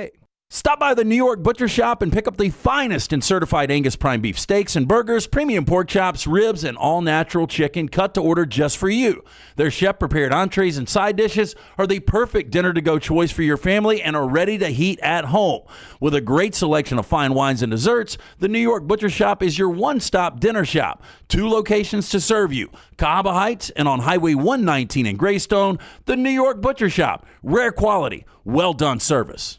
Hey, there's nothing worse than waking up to a plumbing problem. Don't get caught in a flooded house. Call the guys at Hemp Hill Services. Adam, Chad, and the team at Hemp Hill are the only ones I trust to fix it and fix it right the first time. Hemp Hill Services does it right and always at a fair price. For all of your plumbing, cooling, and heating needs, trust the name that Birmingham has trusted since 1954. That is Hemp Hill Services. Call now, 205-229-2090. That's 205-229-2090. What are you waiting for? It's non-stop gaming action at Birmingham Racecourse Casino. Come play more than 900 of the latest and greatest games around, featuring fun bonuses and big jackpots. You can wager and win on horse and greyhound races from all over the world. There are more ways to win at Birmingham Racecourse Casino. Birmingham Racecourse Casino, located off I-459, exit 31, Derby Parkway. Must be 21 or older. It's bow time. Tired of choosing between sweet and savory? Why not have both? Introducing Bojangles' new chicken and bowberry waffles. The bold Cajun chicken filet you love, now drizzled with a bowberry honey glaze and sandwiched between 2 warm waffles. Which means your favorite meal of the day just met your new favorite dish. And lucky for you, it's served all day. But it's only here for a limited time, so try chicken and bowberry waffles at Bojangles today. It's bow time. Jim Dunaway, Lance Taylor, Ryan Brown, Live from the Birmingham Racecourse Casino Studios, the next round, presented by Bud Light, is on now. The only thing as consistent as the great taste of Form energy drinks is Germie Bernard touchdowns right now. That's right.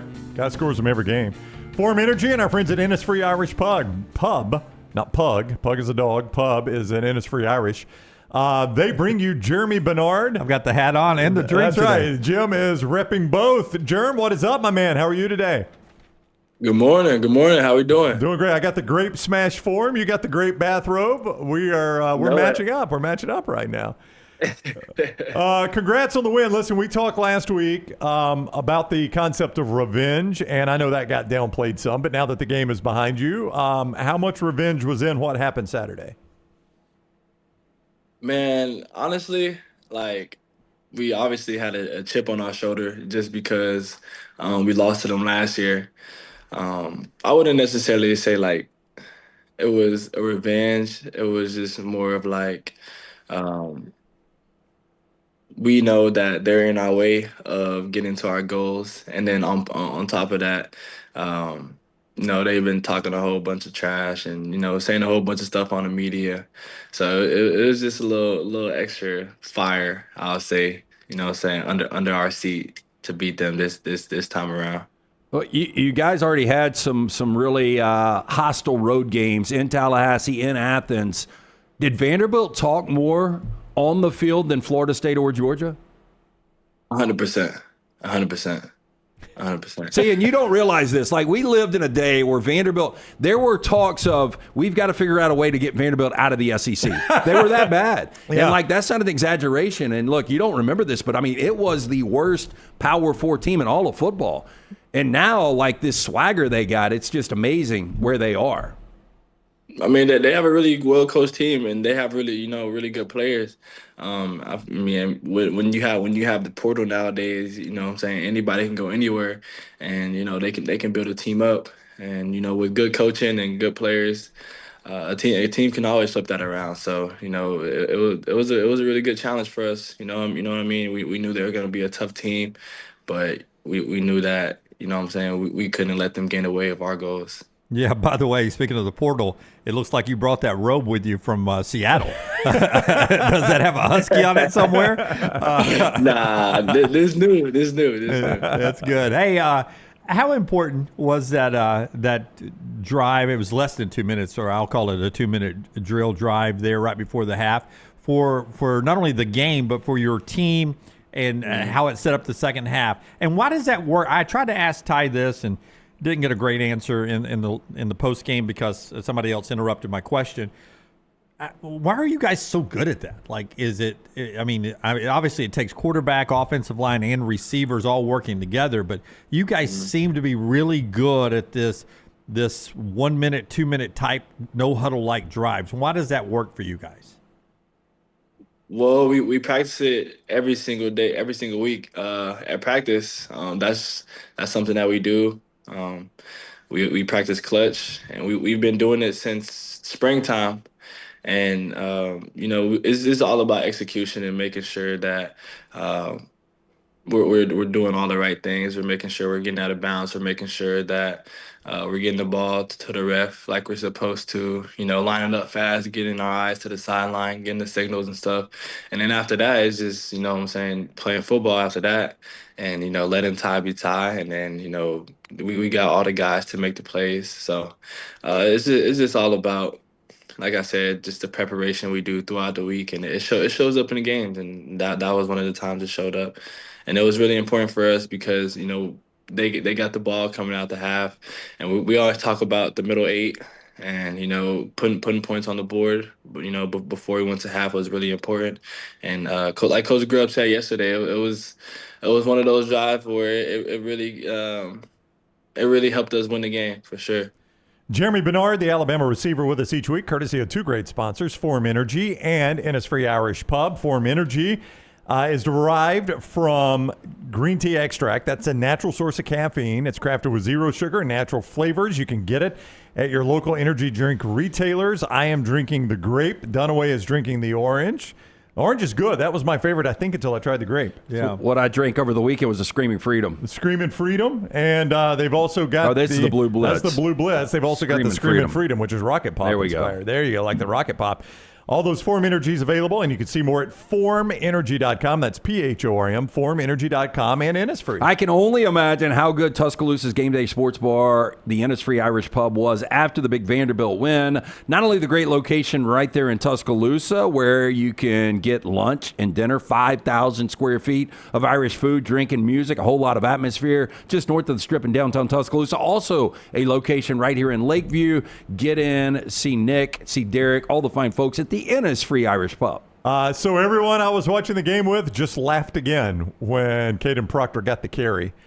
It's just funny to watch, Jeremy. I mean, I know you're actually on the field with an assignment there. I think you were in the backfield, were you not?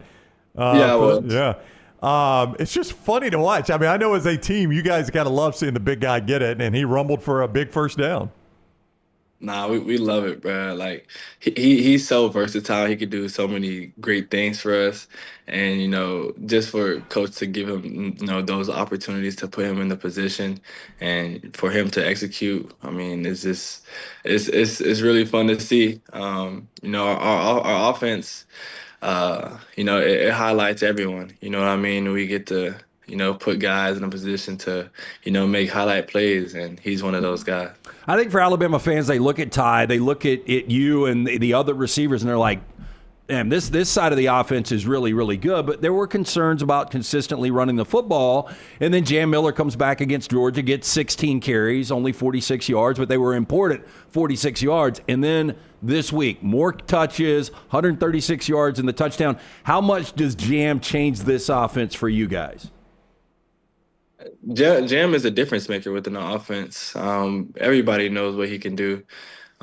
He's a big guy for us. He can break runs. He can be really, really good in the pass game.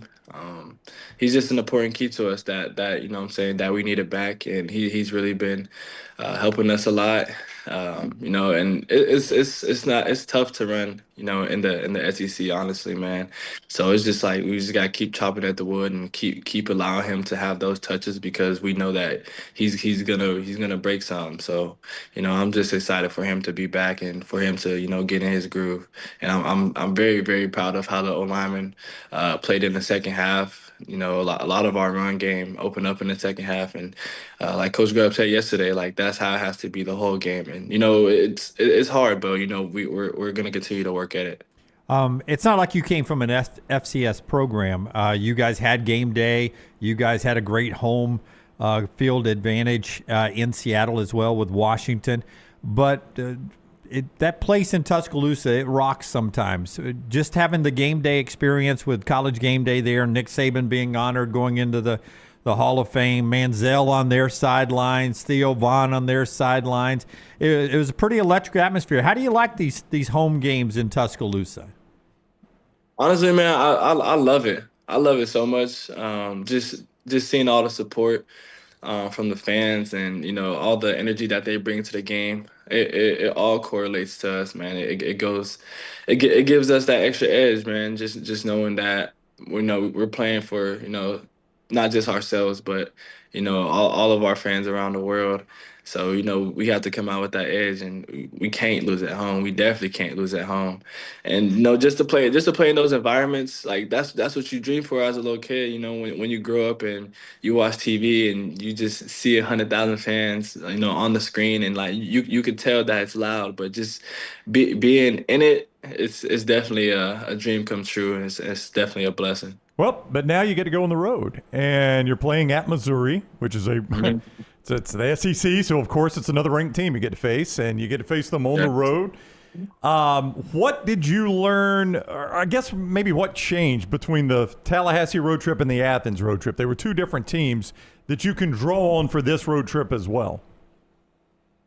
I ain't gonna lie, man. The goal is always the same, to go in there, to dominate and empty the stadium. Like that's our whole goal, and it's just like I always say, it's always about us.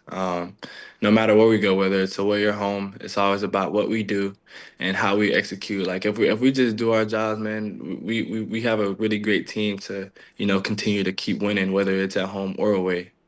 Hey, back to how bad Vanderbilt was. A buddy reminded me, he's a Mississippi State guy, but you probably don't know the name. Fred Smoot was one of the great all-time lockdown corners in the SEC years ago. He said Fred Smoot once told a Vanderbilt receiver, "I'll let you catch a pass today if you do my homework." That's how bad Vanderbilt was back in the day, and that's a true story. Smoot Smack. They used to have the Smoot Smack. You remember? Oh, yeah. So this Missouri team, Brown brought up, you guys will be on the road. I mean, they're only giving up 14.6 points per game. They are third versus the pass in the SEC. When you look at this defense on film, what do you see? I see a lot of guys flying around, a lot of guys going out there making plays. They have a great, honestly, they have a great defense overall. But stats don't mean anything. It really doesn't. Vanderbilt had good stats too. Preparing for them. So it don't really mean much. We just know that we gonna prepare how we're supposed to, and and we're going to execute how we're supposed to, and all that is just going to take care of itself. 11 a.m. kick, that means you're getting to the stadium right at 9 a.m. Central Time, which means you're getting on the bus about 8:30 a.m., 8:40 a.m. So if they would let you, would you wear a robe on the bus to the stadium for an 11 a.m. kick?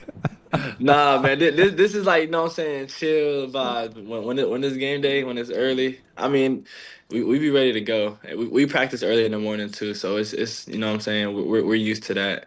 So it's gonna be fun. I never played at Missouri, obviously, and then I also have one of my old teammates from Michigan State that plays for them, so I get to play against him again.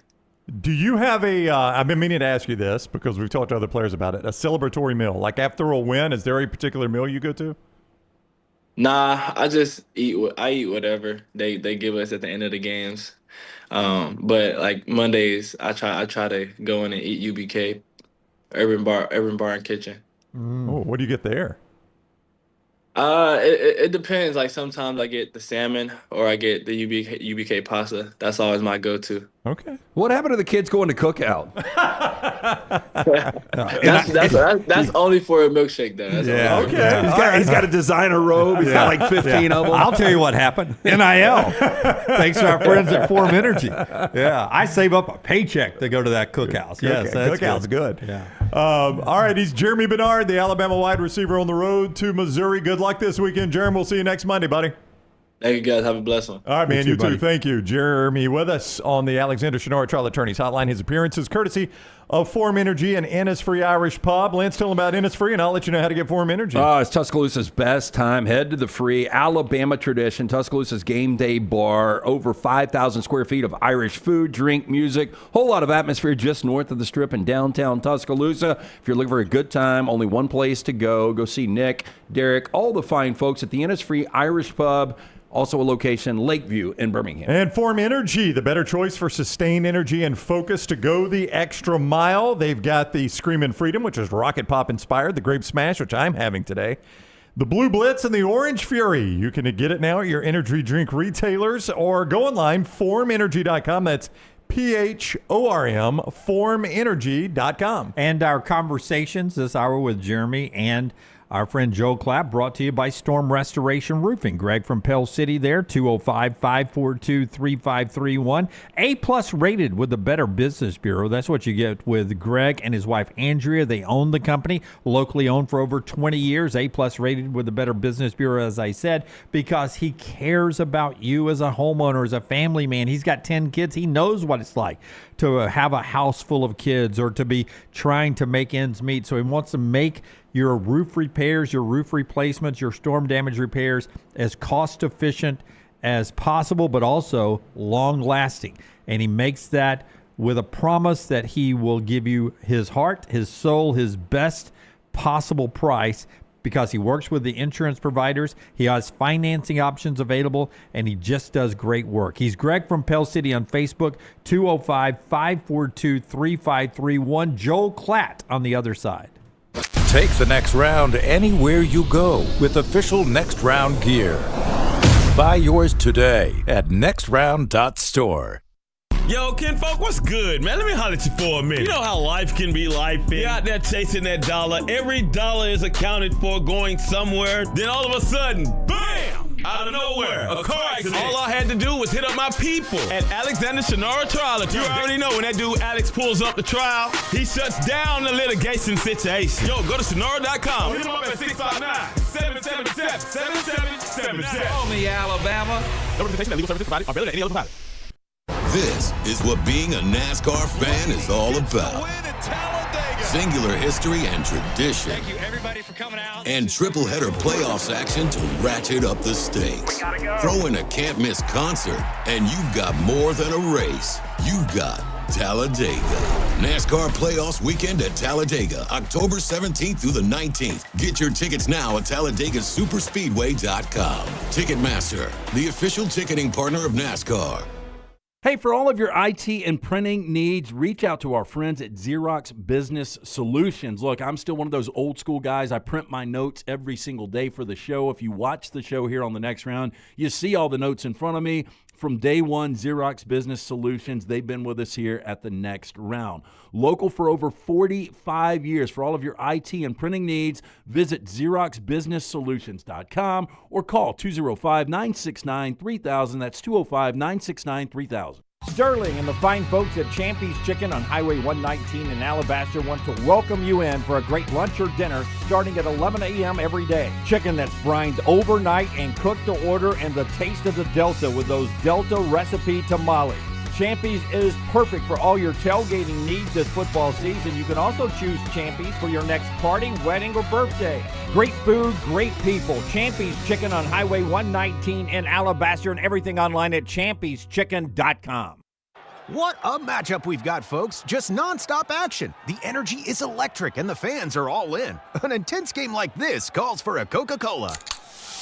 Ah, crisp and refreshing. That's a game changer. Yeah, that taste scores every time. And just like that, they're back at it. Passionate fans and an ice-cold Coca-Cola. Now that's a winning combo. No matter the team, no matter the sport, everyone knows fan work is thirsty work. Enjoy a Coca-Cola. Remember the name Way to Wellness if you're battling weight loss in your life. I'm Jim Dunaway from the Next Round. There was a time I was over 216 pounds until Way to Wellness helped me lose 45 pounds, and now for over 2 years, they've helped me keep that weight off. Here's their website, aplanforme.com, aplanforme.com. That's a great name for a website because there's no cookie-cutter plan. Everything is designed specifically for you. No contract, no sign-up fees, and your first consultation is free at Way to Wellness. At Central State Bank, we are large enough to serve you and small enough to know you. Manage your money with ease, whether it's mobile banking, hassle-free checking, competitive loans, business solutions, or personalized financial advice. We're your hometown bank with big-time service. Visit us today and experience banking made simple, because at Central State Bank, you come first. Member FDIC. It's bow time. Tired of choosing between sweet and savory? Why not have both? Introducing Bojangles' new Chicken and Bowberry Waffles. The bold Cajun chicken filet you love, now drizzled with a Bowberry honey glaze and sandwiched between two warm waffles.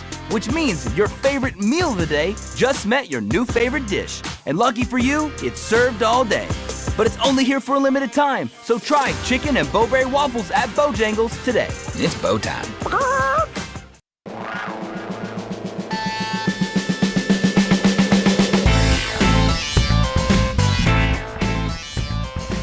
Interesting development ongoing after LT tells us about Dr. B, and then we'll get to Joel Klatt. Tell us about Dr. B, bro.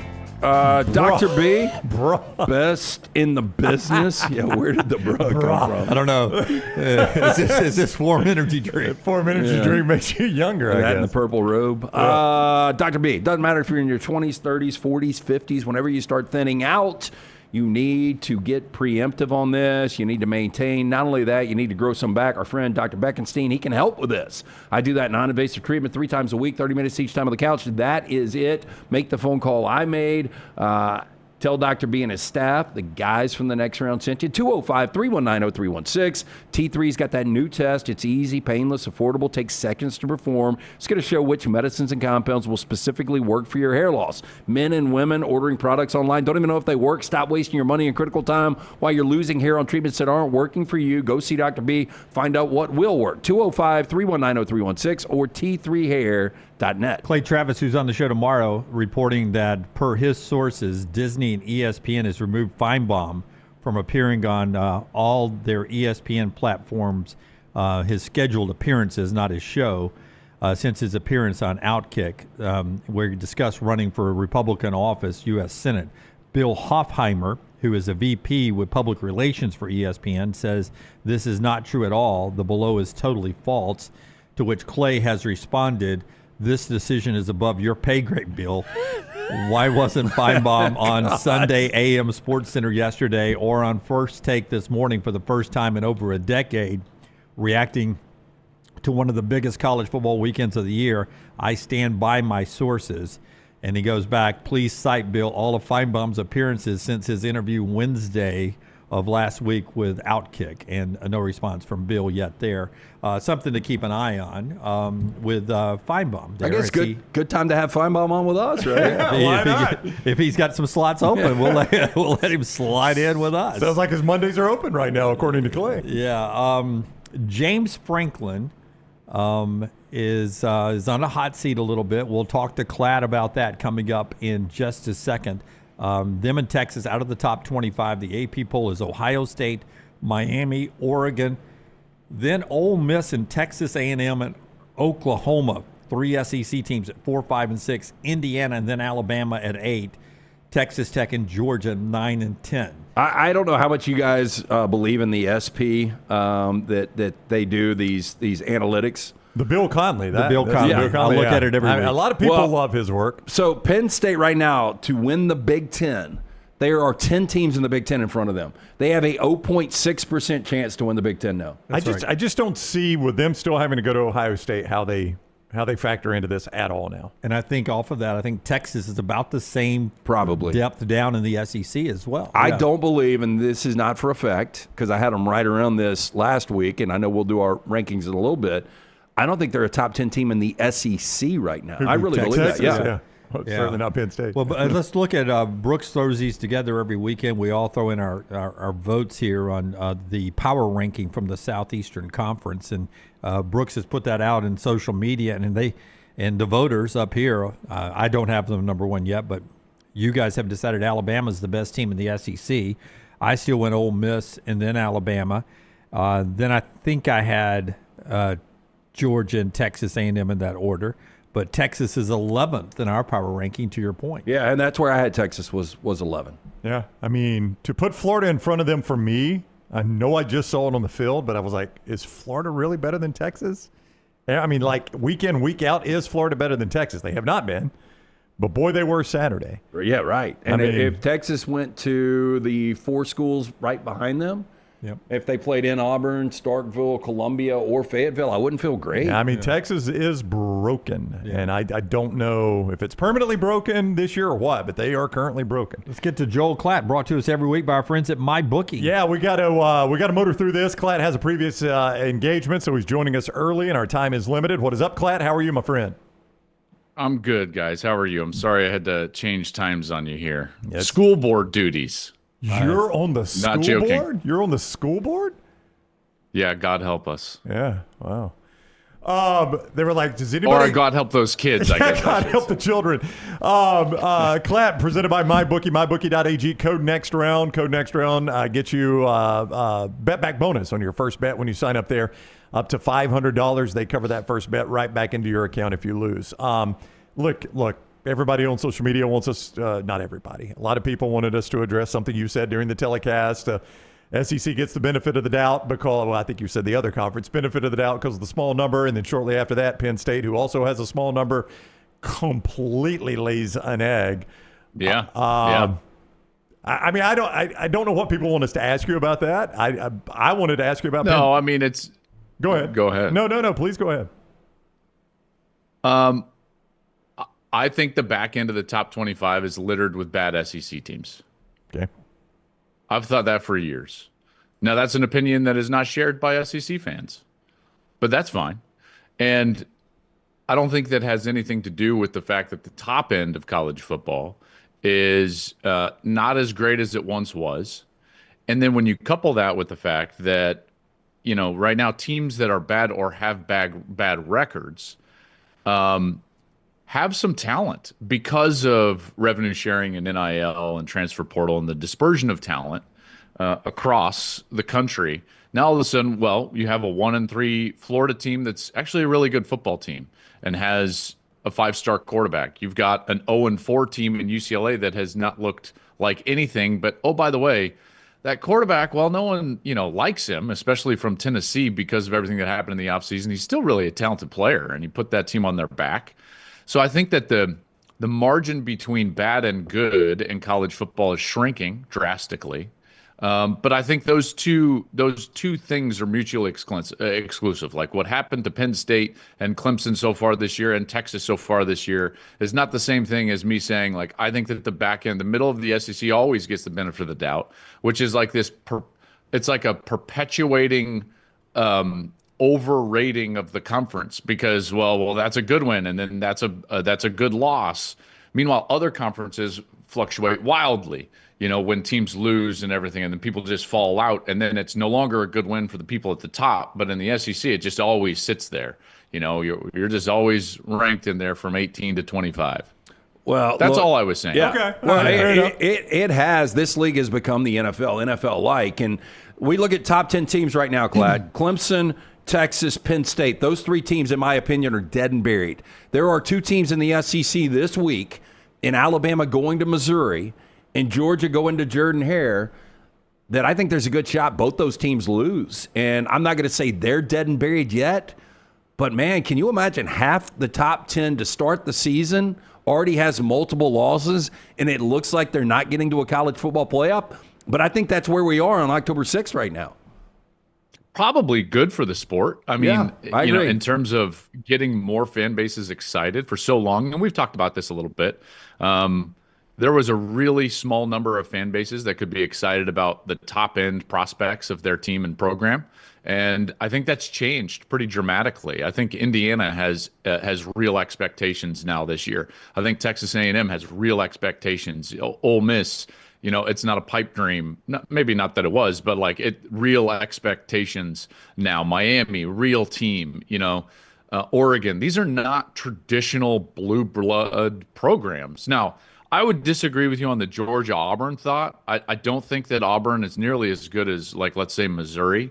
But Bama, Missouri, that's going to be a difficult game. There's no doubt. And then you have to also throw in my original comment, which was I don't think the margin between bad or even average and good is as drastic as it used to be. So with that as the background, any of these games are losable for even what we would have deemed a really heavy favorite. Still hanging around in the back end of the top 25 after a 40-point loss at Indiana is Illinois. They get Ohio State. I like this Illinois team still, but my goodness, can anybody score on Ohio State? 25 points all season. I don't know. I can't wait to. So we're doing that game. I can't wait to cover that game. Just to see Ohio State again and see some of their growth from what I thought was like a really conservative game plan against Texas, offensively, has started to open up a little bit with Julian Sayin at quarterback. I thought they threw the ball probably as well as they have all year against Minnesota.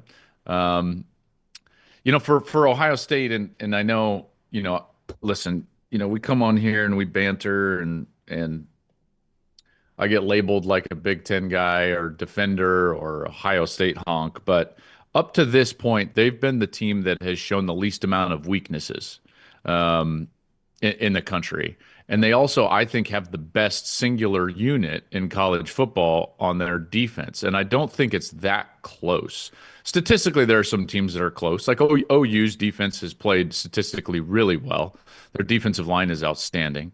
But there's just something different when you watch Ohio State's defense. Like, at no point, even if there's a couple of first downs made, I'm just like, there's no chance this team is scoring over 9, maybe 10 points at max, because of the speed on the field. And then you have to start to think to yourself, like, as good as Jim Knowles was there, best defense in the country statistically a year ago, won a national championship, they're better now. Even with all of those exits that they had from those players that were drafted. They're faster at the linebacker spot with Sonny Styles and Arvell Reese. And their wrinkles are more intricate, and they're executing them. And this is a very NFL-esque style of defense. It's like, oh, wait, you've got some of the best defenders in college football that are all really smart, that are executing a game plan that's been derived by a guy that won Super Bowls. It's like, that's what it looks like. Oh, by the way, the offense is also really good, So I think Ohio State, right, for me, was pretty clear number one. I understand the people that wanted to vote Miami based on resume. I get it, and that's fine. But when you watch the two, I think Ohio State is starting to separate themselves out a little bit, and we'll see how that materializes as they face better competition. Yep. Joel Klatt is with us. He's on the Alexander Shinora Trial Attorneys Hotline. He joins us each week courtesy of MyBookie.ag. Don't forget, not just the sports book, but the casino area there at MyBookie. Bet anything, anytime, anywhere. MyBookie.ag, code NEXTROUND to get that bet back bonus on your first bet. Code NEXTROUND at MyBookie.ag. I am convinced the best college football coach in America right now is Billy Napier when he's coaching a game that if he loses, he gets fired. I mean, every time, like, if you lose, you're going to get fired, Billy. He turns into Nick Saban. It's the weirdest thing. Okay, so I was saying this, and this is like, it's a roundabout take, and I try not to be a hot take guy. I do my best. Is it more fireable to be that inconsistent? I know. Like, is it almost more maddening to be like, wait. Yeah. Wait. That's available? And yet we get this? Yeah. You know what I mean? Yeah.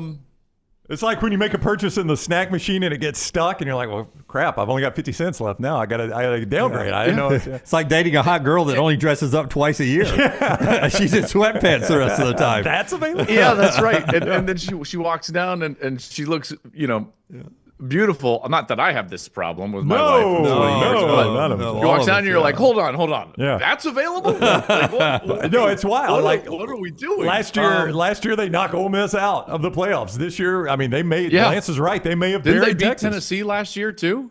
Did they beat Tennessee last year?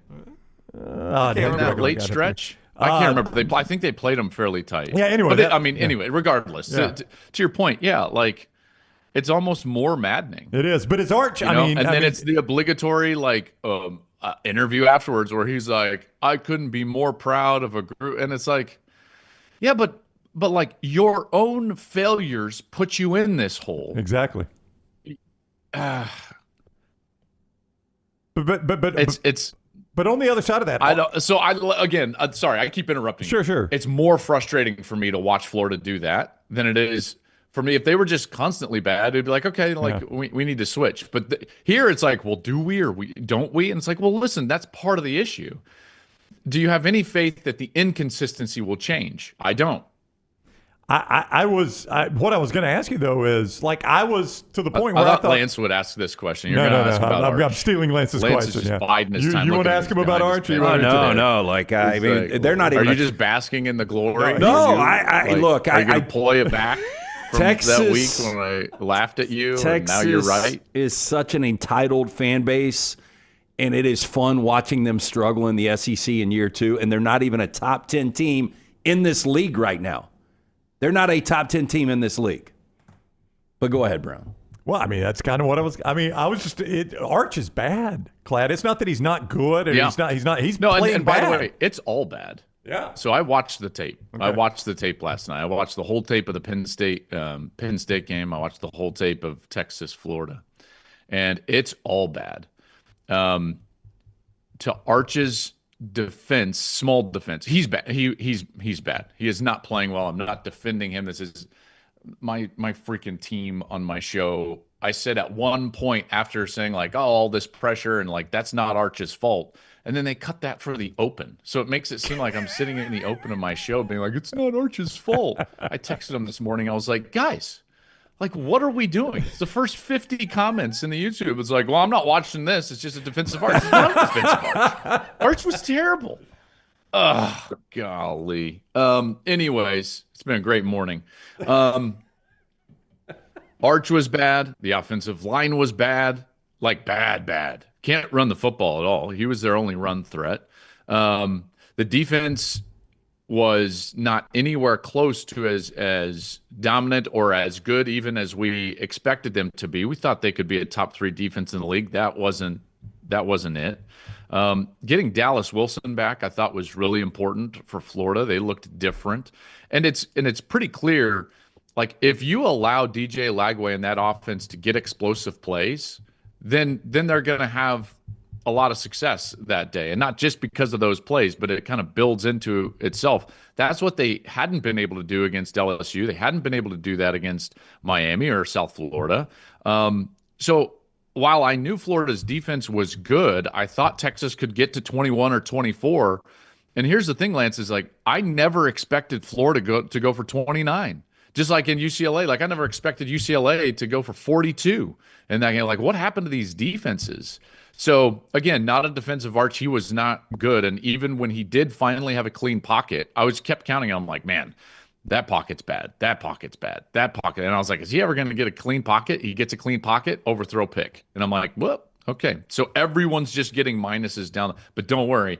My team wants to tell you that I think Arch wasn't the problem. So Klatt, there are 2 games that are fascinating to me this weekend: Alabama, Missouri, and then Indiana, Oregon. You talked about Indiana's playing for bigger things.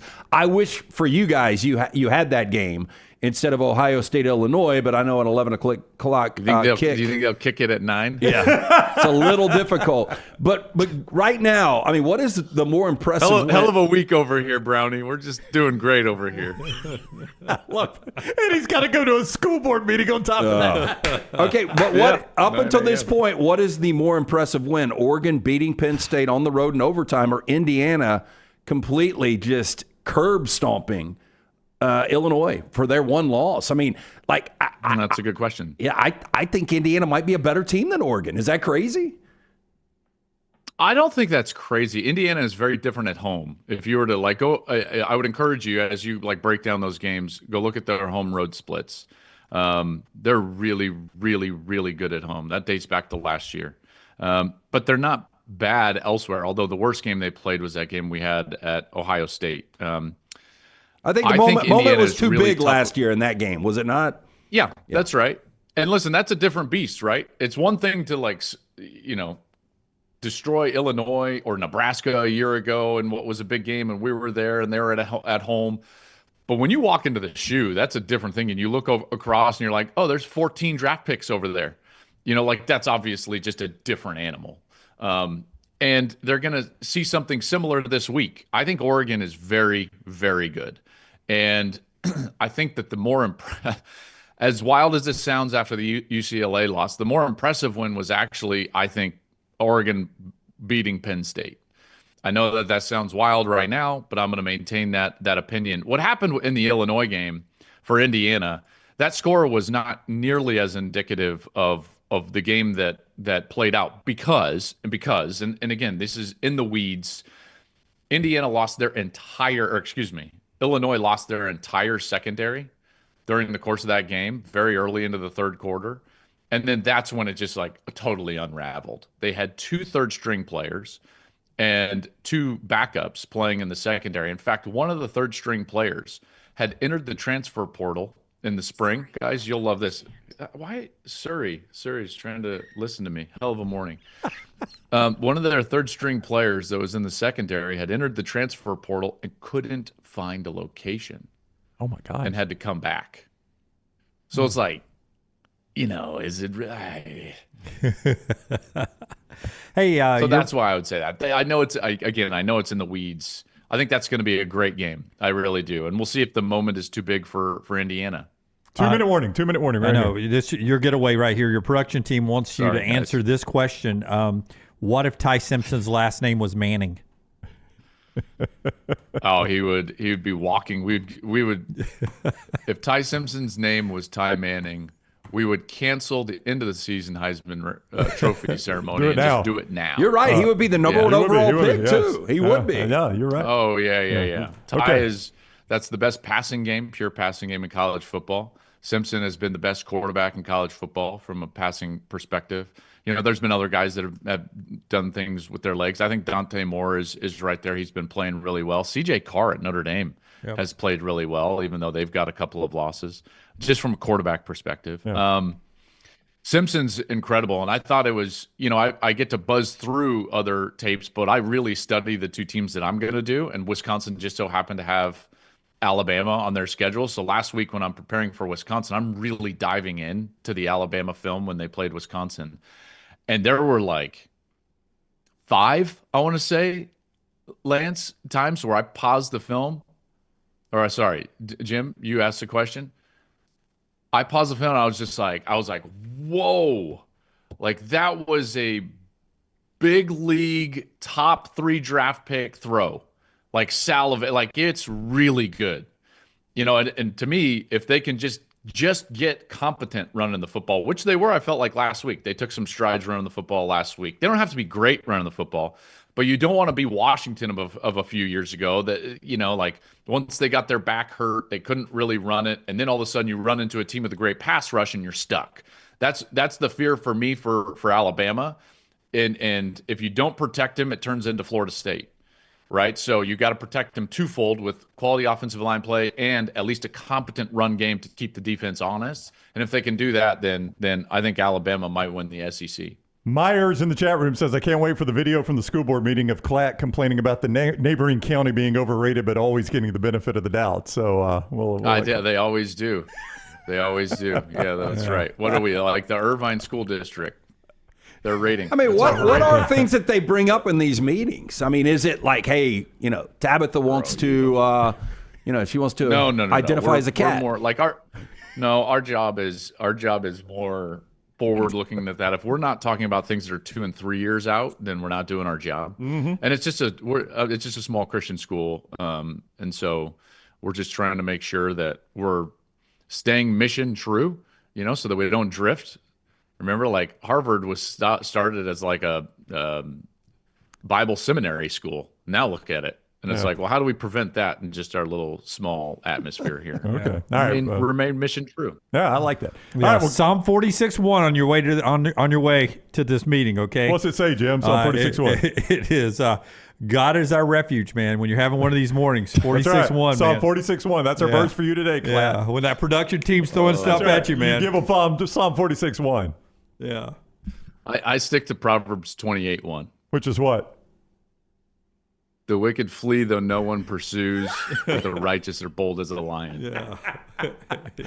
Not a Nittany lion. They weren't very bold. Not the Nittany lion. Don't go with the Nittany lion. Not very bold. Didn't say anything about Nittany lions. That's true. It was not in there. All right, Klatt. Get out of here, man. Thank you, buddy. Later, boys. Have a good one. Yeah, better buy out in the Old and New Testament. That's right. Klatt with us, courtesy of MyBookie.ag. Code next round when you sign on there to get that bet back bonus at MyBookie.ag.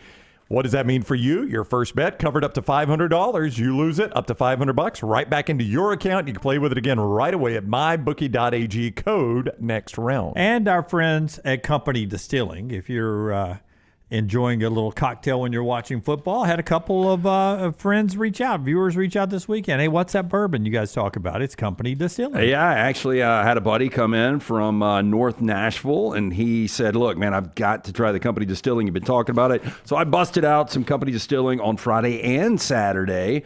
Big news, not only for Alabama, also if you're in Colorado, Florida, Georgia, Missouri, Oklahoma, South Carolina, Tennessee, and Texas. Company Distilling is now available across the state. If you've been waiting to try a whiskey that's as good as the company you keep, this is your moment.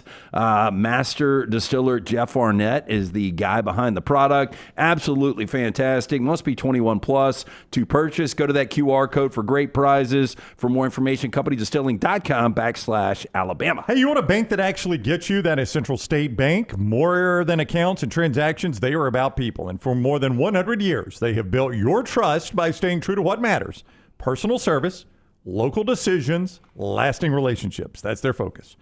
Large enough to serve you, small enough to know you, rooted in community, driven by relationships. It is Central State Bank, member FDIC. By the way, Ohio State hasn't lost in Champaign since 1991, lifetime ago.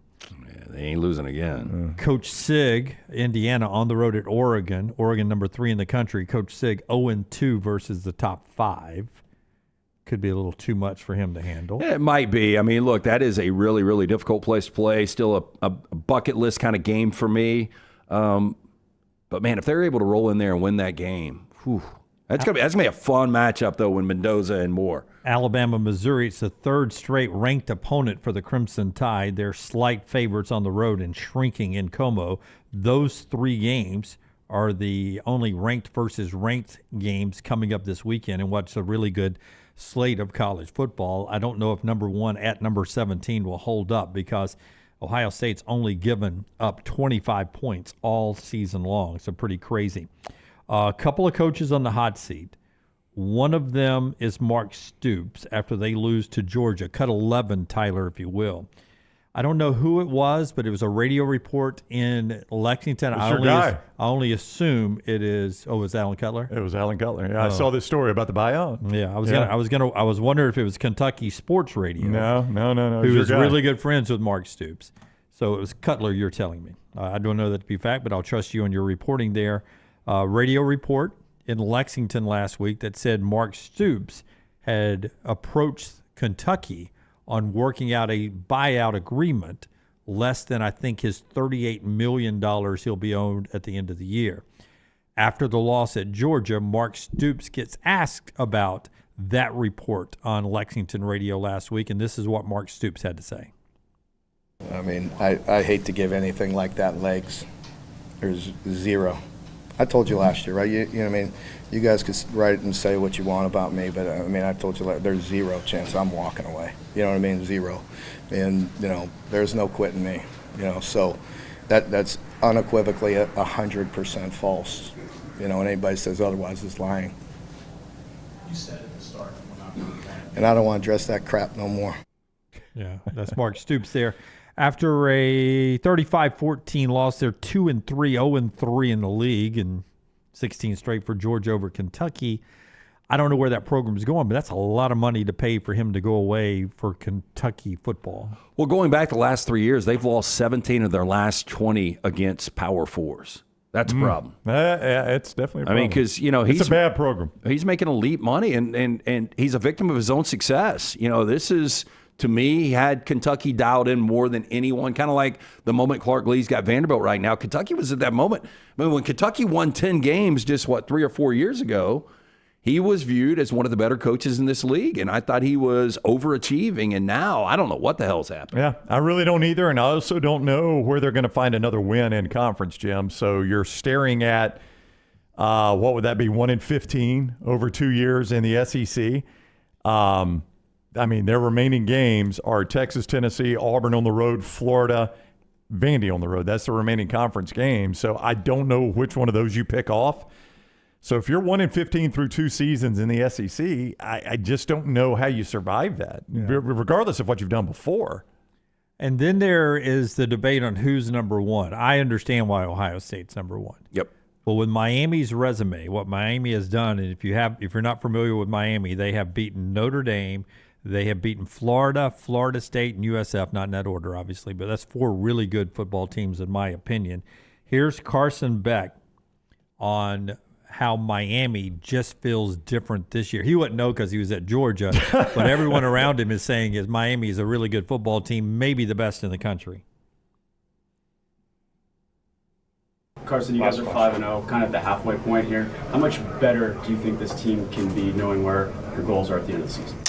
I mean, so much better, I think. I mean, again, like I said, we're playing really good complementary football, but at the same time, there's still so much left out there. I mean, you go watch the Notre Dame game, you watch the Bethune game, you watch the USF game, you watch the Florida game, and I'm sure we're going to go back and watch this game, and there's just so many little things, little mistakes, little plays that are just left out there for grabs, right? Or where we give them something, or we give up something ourselves. And I just think if we can eliminate those mistakes and stop shooting ourselves in the foot sometimes, that we could be really dangerous and really, really good. Man, he's put on a lot of weight too. Like his body looks different this year, and he has been outstanding. And when you have Malachi Toney and C.J. Daniels, two legitimate NFL receivers, I think that does help. That game was not as close as 28-22 looked like. It was 28-3 going to the fourth quarter. I know, but it was a lot of bad turnovers from Florida State. Oh, it was. But a lot of that was created by Miami, though. Yeah, look, Miami's really, really good. I didn't expect they were going to be this good.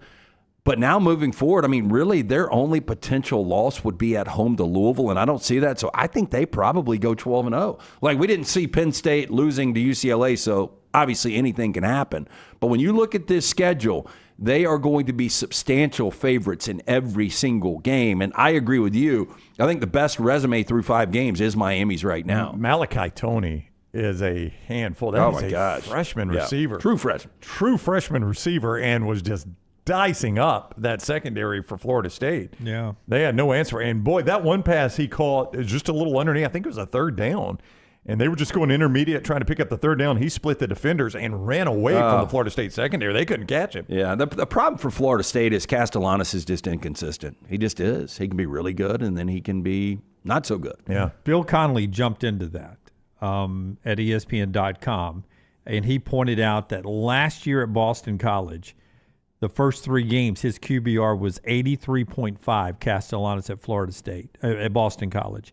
And then it dropped to 17.9 on a scale of 100, and that's when he got benched by Bill O'Brien. This year, through the first 3 games, including the win over Alabama, Castellanos' QBR was 92.5. That's near perfection. The last 2 games and losses, it's at 58 now. Yeah, look, and again, very inconsistent. This time last year, or a little bit before this, we would have said your number 1 overall pick in the 2025 May draft is going to be Carson Beck out of Georgia. Didn't work out. He trades locations. I'll stick with my man Mendoza. Big test this weekend. But Carson Beck might be your number 1 overall guy going out.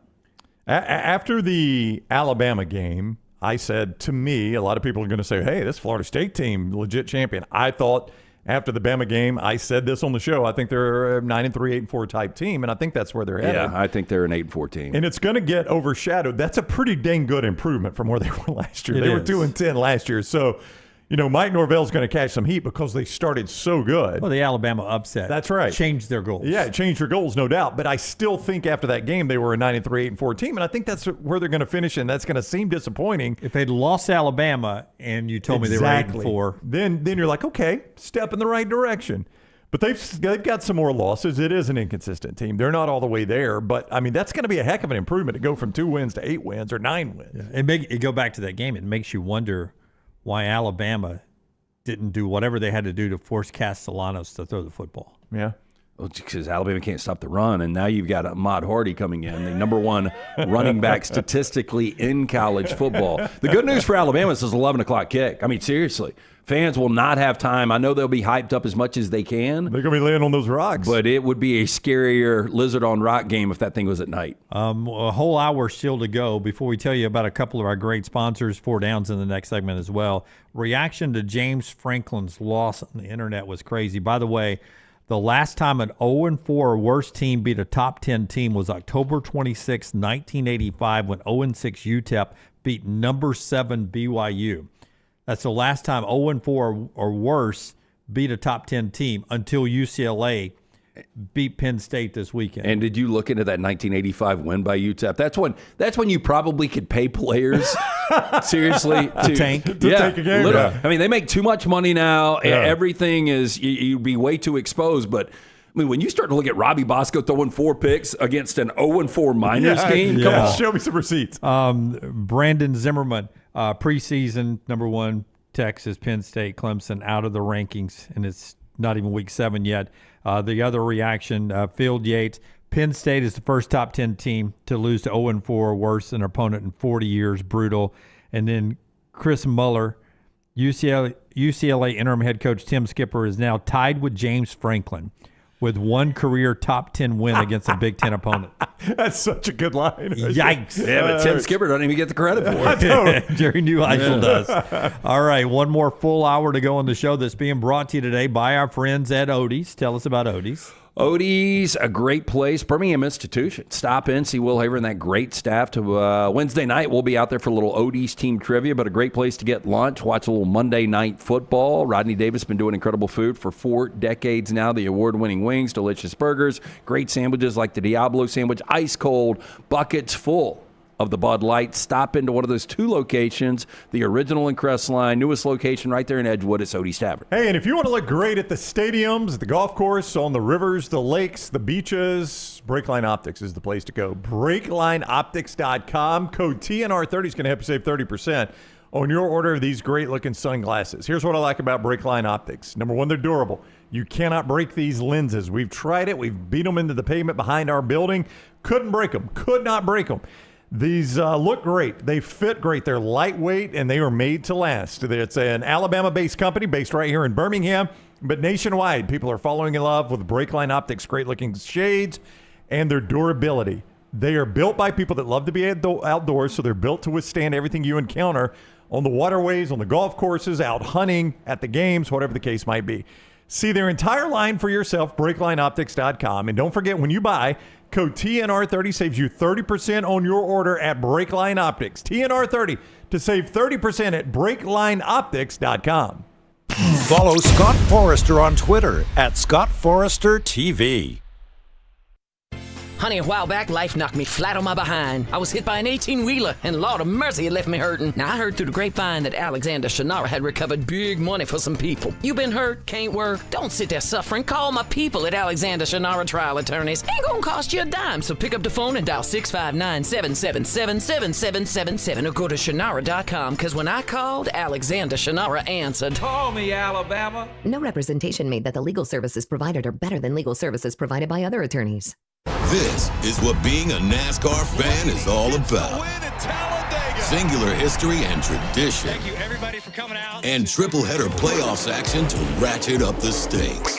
Throw in a can't miss concert, and you've got more than a race. You've got Talladega. NASCAR Playoffs Weekend at Talladega, October 17th through the 19th. Get your tickets now at TalladegaSuperspeedway.com. Ticketmaster, the official ticketing partner of NASCAR.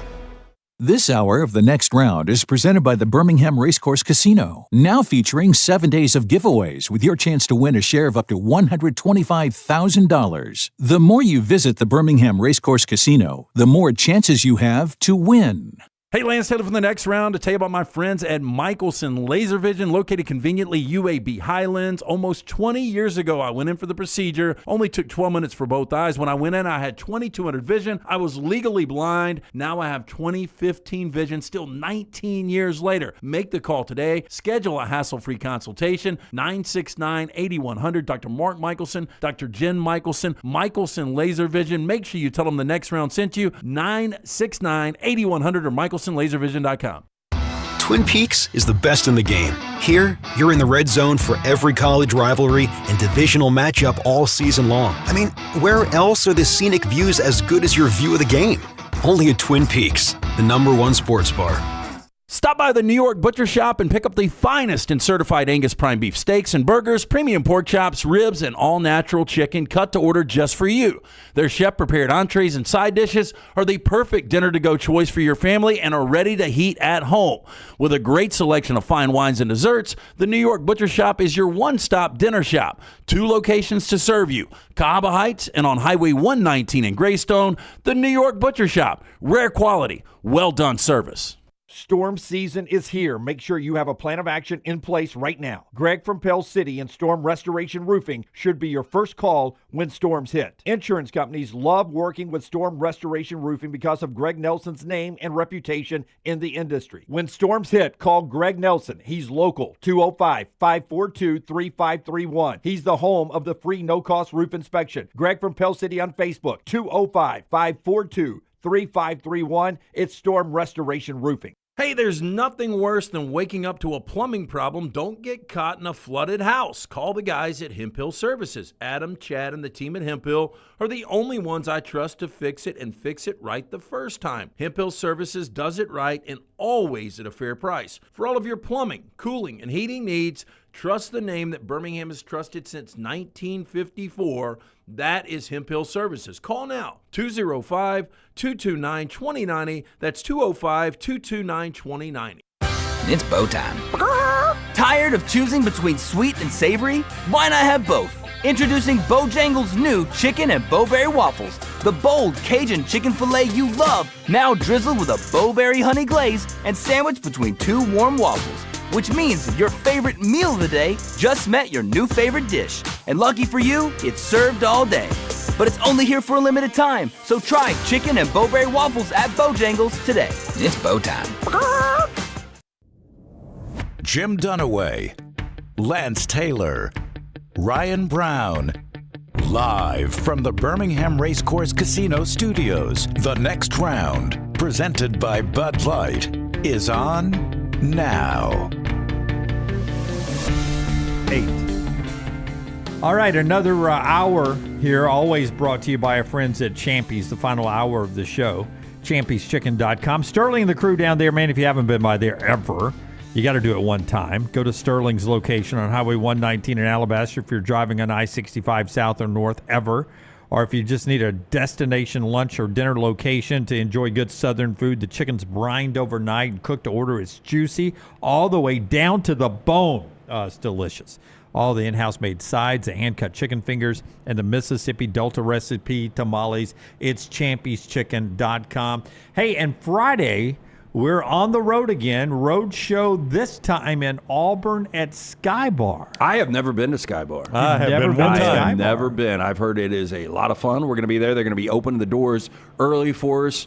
Our friends at Adams, Bud Light will have great specials, but 11 to 2 we'll be doing the show. 11 to 2 this Friday, getting ready for that 6:30 kick between Georgia and Auburn down on the Plains. So excited. I think this is Is this our first road show down there? I mean, I know we did one from the facility. I'm talking about on-site at a business. Yeah, didn't we have one that got postponed for some reason? I can't remember what the reason was. It might have been a technical issue or something we were supposed to. So, yeah, I'm excited about this. Sky Bar. We did some Saturday shows when we first started. We did, yeah. From Sky Bar, we did one. I think it's the first time all three of us. Yeah, all three of us. Dunaway and I used to do the big we would go to on campus back when it was AM 690 and it was me and Dunaway. Yeah. We'd go on campus, Lance, and we used to do it from the Auburn facility, and Coach Tuberville, Senator Tuberville now, would come sit in with us, and he would do a segment or two with us, and he often, this was funny, people didn't know this at the time.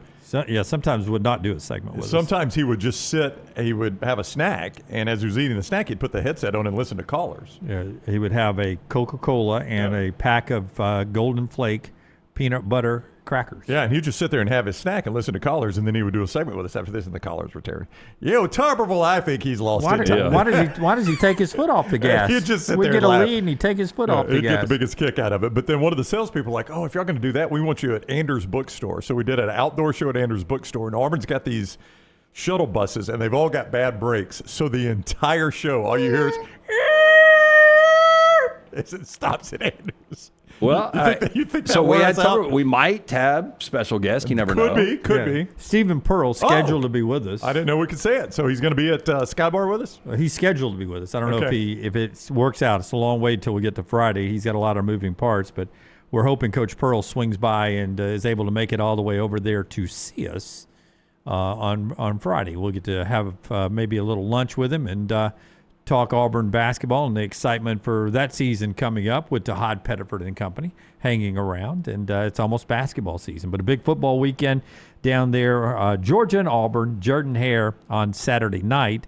And then on Friday, we're down there at Sky Bar, 11 to 2 special showtime coming up on Friday. All right, before we jump back into the conversation, the show being brought to you by our friends at JohnsonRVCenter.com. If you're hitting the road like we are, Johnson RV. That is right. I-65, exit 304 in Coleman, 334 indicator, RV clearance going on. They may still have, I need to check with Nick and see if they've got those 2025s left as low as $179 a month. You can get one of those tow behinds, $589 a month. You can get the fifth wheels right there. They've got the big motorhomes, all of that right there. An RV warranty forever. Make sure you're covered lifetime on anything that is new or qualifying pre-owned. Zero down, great financing options. I-65 exit 304 in Coleman, 334 in Decatur, and always online, johnstonrvcenter.com. 13-2 when both teams are ranked. That's what Kalen DeBoer is. 13 wins, 2 losses when both teams are in the AP top 25. Here's Kalen DeBoer after Alabama's win over ranked Vanderbilt. That's 2 straight games where you guys have taken punches and kept punching back, kind of thing. How do you think, or what do you think has led to you guys turning a corner in that your ability to do that?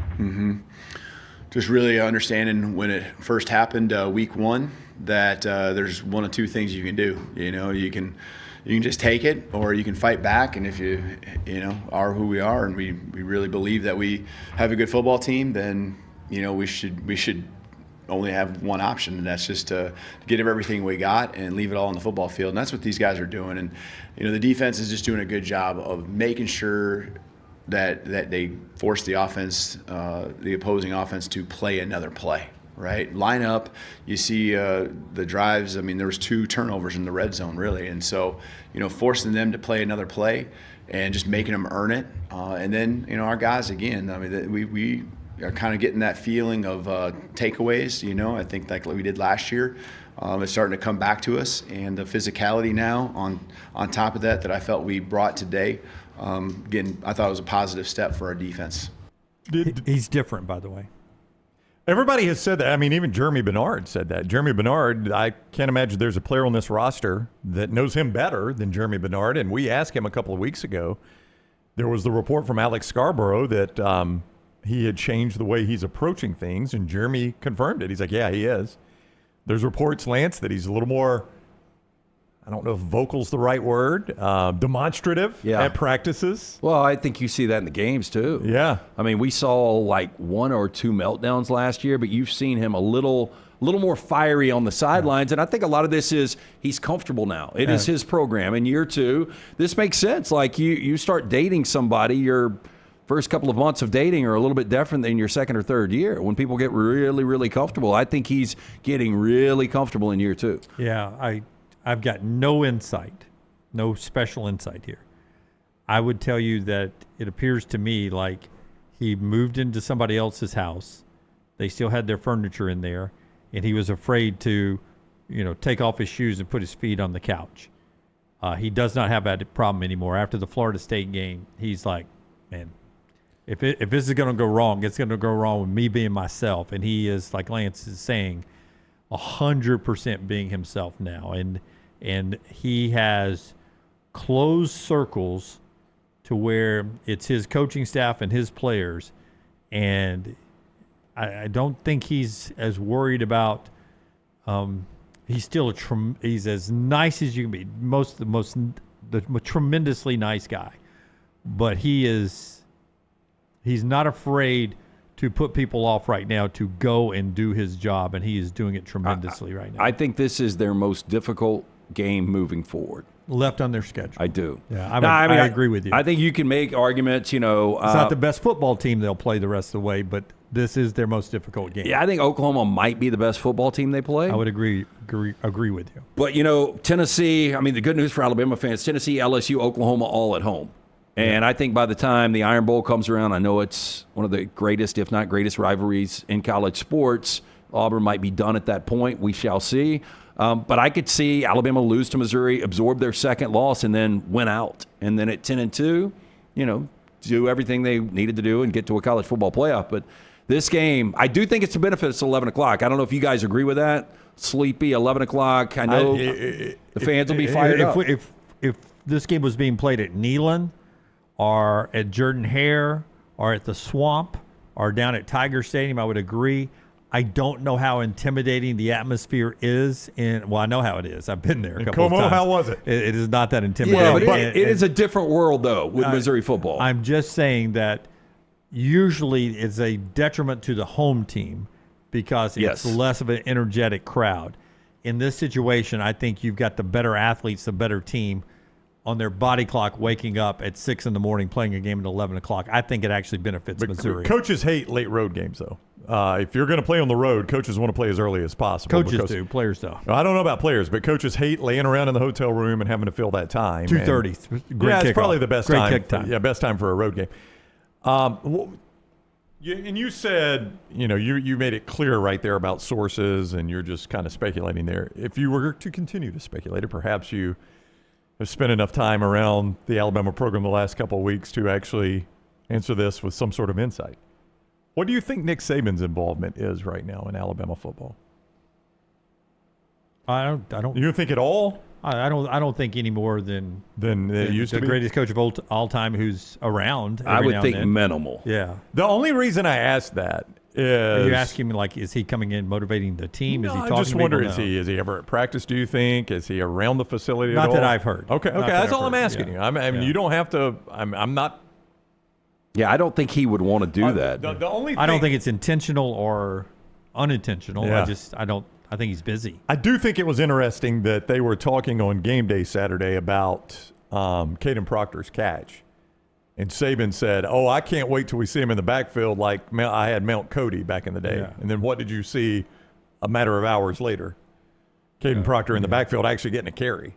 I just that, and then, again, that is a natural observation. It's not like you had to be a rocket scientist to think, well, hell, if they're going to throw it to him, they may hand the ball. Yeah, but I thought he said, I want to see him back there like we something did. like that. I want to see him back there in the back. But, I mean, I just thought it was interesting that he brought that up on And then game Grubb day. got a text, hey, Saban says he wants to see. Okay. Well, I guess we run it today.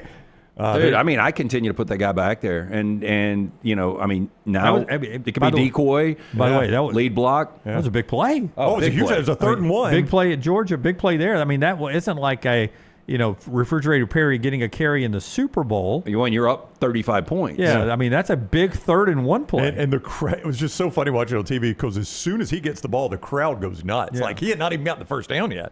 Yeah. Like he had to work to get the first down. It wasn't an easy carry. Now, for him. I will say, if I'm on the other side and we see big man come back in there, you are doing everything you can to punch that football out. Yeah. You are, because he Yeah. doesn't necessarily put 2 arms on it. Yeah, and his hands are wrapped, not a running back, so it's harder for him to grip it like that. But now, of course, it now is like holding, I don't know. Yeah, he's holding a tennis ball. I mean, yeah. Which I guess can be good or bad. Like, it'd be tough to be able to cup that. I know. But I would say, hey, hold on to it like it's a Christmas ham. Okay, but it's 3rd and 1. I ain't letting this thing go. But it's 3rd and 1 now. Okay, so it's 3rd and 1, and whether you're Jordan Hare or any of the big games coming up at Bryant-Denny Stadium or Saturday at Como. And now Ty stuffs it in there, and he pulls it out. Oh, that's what I was about to say. There's something off that play. Yeah. And now you've got Cuevas down the seam. Yeah, I mean, because with nobody out there with him. Decoy or even lead block. I'm sure this guy can blow up a play, because too. as soon as he's in the backfield, it's alert, right? Alert. There's the big guy. Yeah, and then if you just put it in his belly, there's going to be a linebacker bite on that. Ty is so good at this play action right now. I mean, and I think you guys believe I compliment this guy only because he doesn't like me, and I'm trying to get him to like me. He could be our lieutenant governor, man. But A.J. McCarron's play action, to me in the college, you are doing a little too much. Like last week, you said maybe the greatest quarterback in Alabama history. The guy won 2 national championships. Technically 3. He was on the bench for 1 and should have won 1 in 2013. So is Jim Plunkett the greatest quarterback in Raiders history? Well, no, but he's not in the Hall of Fame. A.J. should be. But A.J. was really good at play action. He had the running backs, the running game to do it. And that play action against Georgia in 2012 at the SEC Championship where he stuck it in there and then threw it to Amari over the top for the touchdown, one of the best play action plays in Alabama history. Yeah, and the play action run game, because I'm saying Ty is really good at play action. Yeah, again, Alabama's rush numbers are not going to blow you away Saturday. But that one drive, which burned off like 8.5 minutes, I think it was. I can go back and look. Didn't that feel kind of like the joyless murder ball that you fell in love with back in the day? Yeah, because it was 16 plays, burned 8 minutes, and 10 of them were runs, I think. Yeah. If I remember the numbers in my and head. again, there were no real explosives in there, but it burned the clock, and it wore Vandy down. I mean, by the end of that game, Vandy's front was gassed. They couldn't tackle. The closest comp we've got on Ty right now is 2020 Mac Jones. There really is. And that was as elite as it gets. Insane. And look, and he had a Devontae Smith, and look, as good as Germ is and Ryan Williams' potential and Isaiah Horton really coming on, and Brooks, a true freshman, there's not a Devontae Smith on that roster. Yeah, our sound of the day brought to you by our friends at Talladega Super Speedway. You'll hear from Ty Simpson here. Had a chance to talk to him afterwards. At Talladega, you'll get a chance to experience the excitement of high-speed racing at the world's fastest speedway. 877-GO-TO-DEGA, TalladagaSuperspeedway.com. That is how you reserve your spot in the grandstand at Talladega Superspeedway. In the infield, in the camping area. Don't forget the Whiskey Myers concert on Saturday night. All of that right there at TalladagaSuperspeedway.com or 877-GO-TO-DEGA. It's the Yellowwood 500 weekend. It all starts 1 week from this Friday. That's the 17th, the 18th, and the 19th. That's the weekend for you. Great racing all weekend long. Don't forget the Garage Experience presented by Coolray. It is the most immersive in all of NASCAR. You can be part of it by calling 877-GO-TO-DEGA or visiting TalladagaSuperspeedway.com. One thing you learn about Ty Simpson when you're around the team for a couple of weeks is that the other guys trust this guy 100%. Here's Ty on the trust the teammates have put in him. You know, I think their confidence in me comes from me having confidence in them, if that makes sense, right? Like, you know, I have so much confidence in my guys and what they do, and that's kind of the reason why I stay, because I love this group and I love this team and I love, you know, the city of Tuscaloosa, right? And I just love playing for them, honestly. Like, you know, I'm just really, really happy and blessed to be here. Play with a good group that we have, and I just, you know, no matter what happens in the game, I just want to make sure that I play for my brothers. And everybody on that team, everybody in the building, in the Mount Moore facility is family to me, and I'm going to make sure that I fight my tail off to get the win for those guys. He got a little choked up there when he was saying that at the end there. By the way, 1 of 5 in the red zone, 1 touchdown, 5 trips to the red zone. They left a lot on the table. Everyone talked about Vandy left a lot on the table with the 2 red zone turnovers. Alabama was in that red zone 5 times, and they walked away with 1 touchdown, too. They left a lot on the table, too. That's a number you got to improve at. Got to be better in the red zone, no doubt, especially when you're going on the road against a team like Missouri that can really put points up. I think one of the reasons he gets choked up, and I'm just, again, pure speculation, is how much he's put into this and how long he stayed there in this program. And, you know, biding his time. And really, I'm sure there were moments like, am I ever going to get an opportunity to be QB1? And now, and he's probably always known he's a very talented guy, but, you know, you got to get breaks here and there. And this is what, to me, Garrett Nussmeier is supposed to be right now. I agree. This is what we thought he would play like. It's who Arch Manning's supposed to be right now. According it's to who the Cade media. Klubnik's supposed to be you're right absolutely now. right. It's who Drew Aller's supposed to be right now. And this is going to sound like a criticism of Ryan Grubb, and far from that, because I think Grubb's been really, really good the last 2 weeks, right? So, but it's a compliment to Ty Simpson. When they ran the third down play where Bernard is in the Wildcat, I just remember thinking to myself, wow, you're going to take it out of Ty Simpson's hands on third down. That's a compliment to Ty Simpson. Like, that guy is so good. You're like, third down, that's who you want handling the ball. Now, it didn't play out. I guess Grubb, you know, he thought he had something there and didn't play out. I mean, that happens. To your point, it seems like if Germie's getting the direct snap in the Wildcat, he doesn't have as many options as if Ty was under center or getting the snap, where he would have options because he was a willing runner on Saturday. Mm-hmm. And then you've got Cuevas, or you've got the tiers of receivers out there. With Bernard back there, it didn't seem like you have as many options. Well, and I'm just saying, I think it was 3rd and 5, if memory serves. In the red felt zone. like that. It was in the red zone. And I just felt like you trust Ty Simpson more than anybody on the field at that point. And, again, I mean, Grubb probably had seen something that they thought they had to play there, and I guess Vandy defended it well and it didn't work. But the only thing about Ty now is, you know, he held the ball a little too long. The fumble that got overturned, that was because he held the ball too long. You said that a couple of times, and I agree with you. The sack he took in the red zone later on, where he kept scrambling. But how much of that is because, and this has happened 2 weeks in a row, that he does that play action or that under center snap, and then he turns to look downfield, and already there's a naked, uncovered, unblocked defender coming at him. Yeah. And how many times has he avoided that guy and kept his eyes downfield and completed the pass? That's why I think he occasionally is going to hold on to it and get a sack, because so many times he has made a really good defender as he's turned around. Yeah. Boom, point blank, there's a guy there, and he makes a miss and still completes a pass down. But in the same sentence, let me just say this. He extends the play on that, I think it was a third down, where he just does a little flip to Cuevas. I mean, he extends that play there and makes something out of it. So I guess you take the good with the bad. You let him hold it a little bit longer when he can also do stuff like that. 4 downs. Before we get to the 4 downs, first tell us about Inverness Country Club, LT. Great folks there who help you enjoy some family time. Yeah, they've got memberships that fit absolutely everyone. Make sure you take a tour of this unbelievable club. If you've thought about, hey, man, I want a golf membership. I want to join a country club. You can sell this to the wife because you can tell her, hey, look, social membership. We got a great place to eat, drink, entertain, but also childcare is a big plus. You and your wife want a day of golf or tennis, guess what? Drop the kid, go have yourself a day on the court or course. Maybe you work from home. What about working from the club while they watch your kid? Whatever your interests are, you can find it at Inverness. Best days happen there. To take a tour of this unbelievable club, call Aaron 205-991-8608. That's 205-991-8608. You can always go online, ICCalabama.com.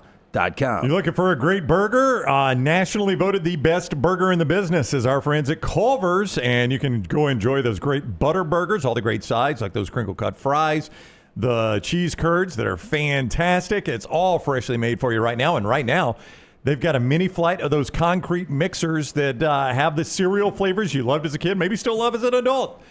Cinnamon Toast Crunch, Lucky Charms, and Cocoa Puffs. They are all right there at your local Culver's. Culver's, welcome to delicious. First down. So game in Jacksonville tonight, Jags Chiefs. We do have a play available at lanceslog.com. Trevor Lawrence, by the way, 26 years old today. So getting a birthday start. I'm sure he's probably had one before. I don't know how he's done on his birthdays, and or angle. But a couple of things relating to tonight's game. Better chance of happening. Virginia wins the ACC after another upset win this past weekend over Louisville, or Kansas City wins the Super Bowl. I cannot believe I'm about to say this. I think it's more likely that Virginia wins the ACC. They're pretty good. They are pretty good, and the ACC is crazy, and I just don't think Kansas City. In the AFC, I think the healthy Chargers are better than them. The Bills are better than them. I might be out of AFC teams at that point. I mean, Denver, you can make an argument. You can make it. They just wouldn't be Philadelphia and Philadelphia. So, yeah, I can make the argument Denver is better than them. Chiefs, for me, back-to-back overtime wins. They only had 237 yards of offense against Louisville. 2 defensive touchdowns. Am I right about that? To win this game in overtime.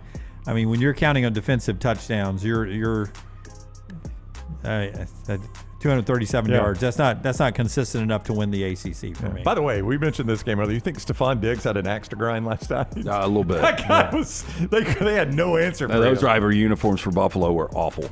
Oh, you did not like the white uniforms for Buffalo? The silver? Yeah. No. Second down. May never wear them again. Second down, current job longer, Liam Cohen in Jacksonville or Mike Norvell at Florida State? I mean, I think Norvell's going to get some credit for turning this around a little bit. It's not going to end up being what they had hoped it would be after they beat Alabama. You're right. What you said earlier is 9-3 with a loss to Alabama. This is weird. 9-3 with a loss to Alabama would ultimately have felt better than 9-3 with a win over Alabama. Yeah. If their 2 losses right now were to Alabama and to Miami and they beat Virginia, it'd feel the same record, they'd be, okay, we're moving in the right direction. Yep, I agree with you. Yeah, but when you beat Alabama and then you blew out those 2 nobodies, everybody's loving on you. All I can see is 11 wins at that point. Yeah, and that's the difference. I mean, Cohen's doing a heck of a job, and I think it's sustainable for 1 year, but it's year to year in the NFL. So I'm going to say that Norvell is there longer than Liam Cohen because I do believe there's a chance that if he's really, really good, I don't know. You never see anybody leave for better jobs in the NFL. No, I mean you got to involve a trade, and the NFL's got to get involved. And you're relying on Trevor Lawrence again. Trevor Lawrence turning 26 today is still young. I just don't know if he's ever going to be an elite quarterback. Let me ask you this: he's got a connection there. If he's got some success at Jacksonville, do you think he would leave to go back to Kentucky? Oh no. Oh, I see. That's your point. Is that it's easier to leave an NFL job to go to a college job than it is to go to a different NFL job. Yeah, and knowing I can go to Kentucky and coach a while there, I mean, like if I'm just okay, I don't know. It's a tough needle to thread. Like, You'd have to be good enough Kentucky would want you, but average enough that you were worried that you might not have a long-term job at Jacksonville. That's going to be a tough needle to thread. Bruce Arians at the press conference here? Yeah. So the Roo. Yes. How about Florida? Would you leave the Jaguars to be the Yes. Florida Gators head coach? Yes. Would you really? Yeah. Would you? So if you're Liam Cohen, Well, and just because, like, if it was a great organization, no, but it's the Jacksonville Jaguars. So, yeah, I would. And the money you would make at Florida. Probably more. And guaranteed buyouts. And, I mean, it's life-changing money at that point. Yeah. Third down. I know the answer is going to be both, but bigger disappointment through 5 games, Texas or Clemson? I would just say Clemson based on their conference. I mean, I did not imagine Clemson playing an ACC schedule and being this bad, at least with Texas. Not that Texas has played an SEC schedule. They haven't played an SEC game until Saturday. So, I mean,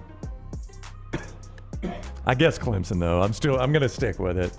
They've both been super disappointing, obviously. Yeah, I would say, though, that when the season started, if we were ranking the 3 teams that are now unranked in order of we thought we'd bet digits they would be in the playoffs, it would be Clemson 1, Penn State 2, Texas 3.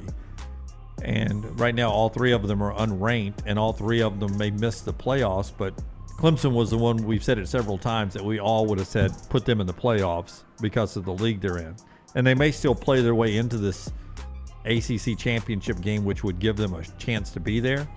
I just felt sad watching that game. Which one? Clemson, North Carolina, on just how bad North Carolina is. Did you see the stands after halftime? Yeah, I mean, everybody left. I don't blame them. There were more people at the UAB game. And I mean, that is insane how much that place cleared out. In their 3 competitive games, Bill Belichick has lost 120-33. Yeah. And some people are calling, I think it was Stuart Mandel that asked the question at The Athletic, is it the worst Power 4 team out there? No, it could be. Well, somebody brought that up. Like if Kentucky and North Carolina play. Oh, I'd take Kentucky for sure. I mean, Kentucky already beat Toledo, for whatever that's worth. Toledo would beat North Carolina. So that was in the early window, obviously, and somebody brought that up at my house.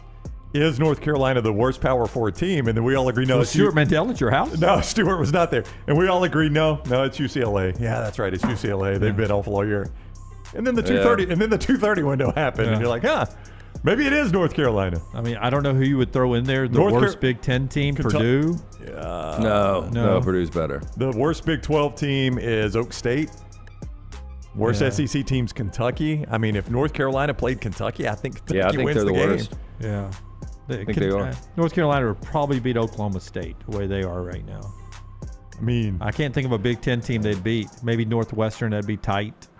I don't know. Yeah, they're bad, man. They're bad. And what is so bad, LT, is that their DBs take the worst fakes of all time. Like they will try to jump an under route and leave people wide open. Oh, over you the had top. the halfback pass to start the game, and I don't know. It never got better. I don't know who wrote the article.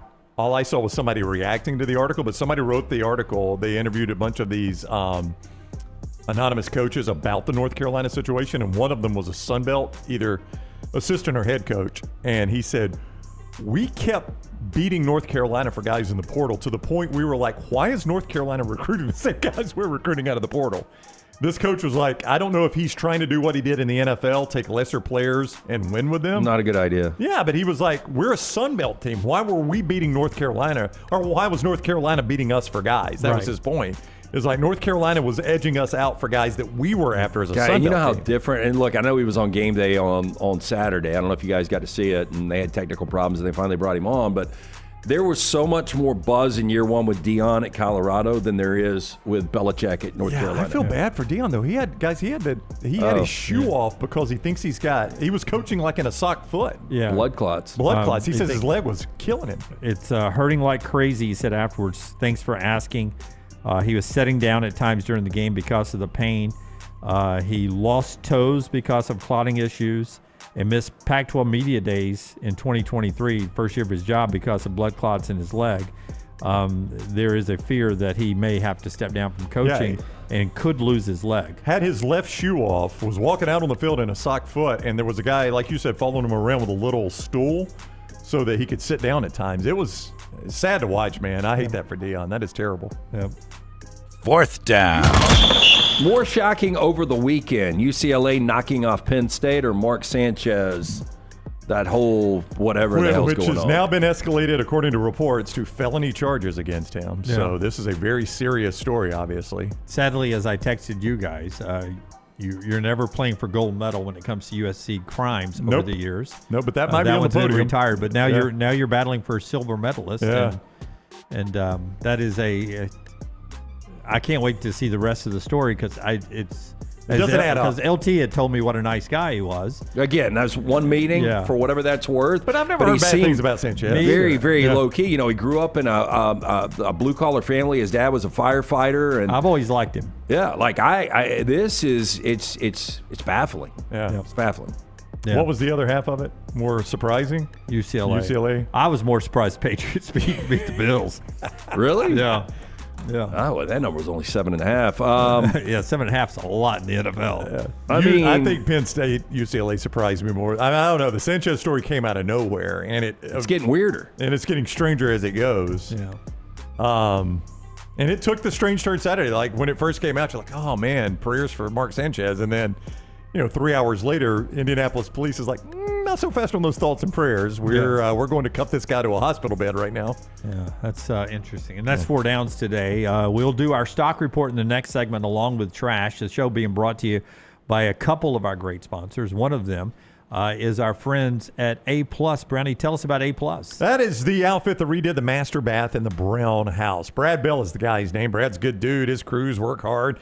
And they did great work for us. I'm going to tell you what Brad specializes in, and it's not to say it's all he does, but it is his specialty for a reason. Master bath, kitchen, and master bedroom closets. The reason that is important is because you use those rooms a lot when you own your home, and when you go to sell your home, you can make your money back. Those rooms really pop when you go to sell your house. You could see more from Brad, AlabamaBathRemodels.com. That is AlabamaBathRemodels.com. Or call Brad now, 205-422-1758. That is 205-422-1758 or AlabamaBathRemodels.com. It is Brad Bell. He is the guy that did the work, and his crews did tremendous work for us. You can see more right now, AlabamaBathRemodels.com, or get Brad to come out and look at your job, 205-422-1758. And our friends at Hemp Hill Services, whether you experience plumbing, heating, or cooling issues or home or business, they are ready to serve you. Hard to stop a train, 205-229-2090. Call Adam, Chad, Andrew, the guys there. Hard to stop a train. For more information, hemphillservices.com. Follow LT on Twitter at @TheLanceTaylor. Honey, a while back, life knocked me flat on my behind. I was hit by an 18-wheeler, and Lord of mercy, it left me hurting. Now, I heard through the grapevine that Alexander Shannara had recovered big money for some people. You been hurt? Can't work? Don't sit there suffering. Call my people at Alexander Shannara Trial Attorneys. Ain't gonna cost you a dime, so pick up the phone and dial 659-777-7777 or go to Shannara.com, because when I called, Alexander Shannara answered. Call me, Alabama. No representation made that the legal services provided are better than legal services provided by other attorneys. This is what being a NASCAR fan is all about. Singular history and tradition. Thank you, everybody, for coming out. And triple header playoffs action to ratchet up the stakes. Throw in a can't miss concert, and you've got more than a race. You've got Talladega. NASCAR Playoffs Weekend at Talladega, October 17th through the 19th. Get your tickets now at TalladegaSuperspeedway.com. Ticketmaster, the official ticketing partner of NASCAR. All right. It's a beautiful day for football here at the stadium, and we're just about ready for kickoff. Score 0-0. And suddenly, I'm in the mood for a Coke Zero Sugar. Real Coke taste, zero sugar. Now that's a winning combo. Yeah, crisp, refreshing. That hits the spot. When it comes to great taste, Coke Zero Sugar's always on the scoreboard. Coke Zero Sugar. Real Coke taste, zero sugar.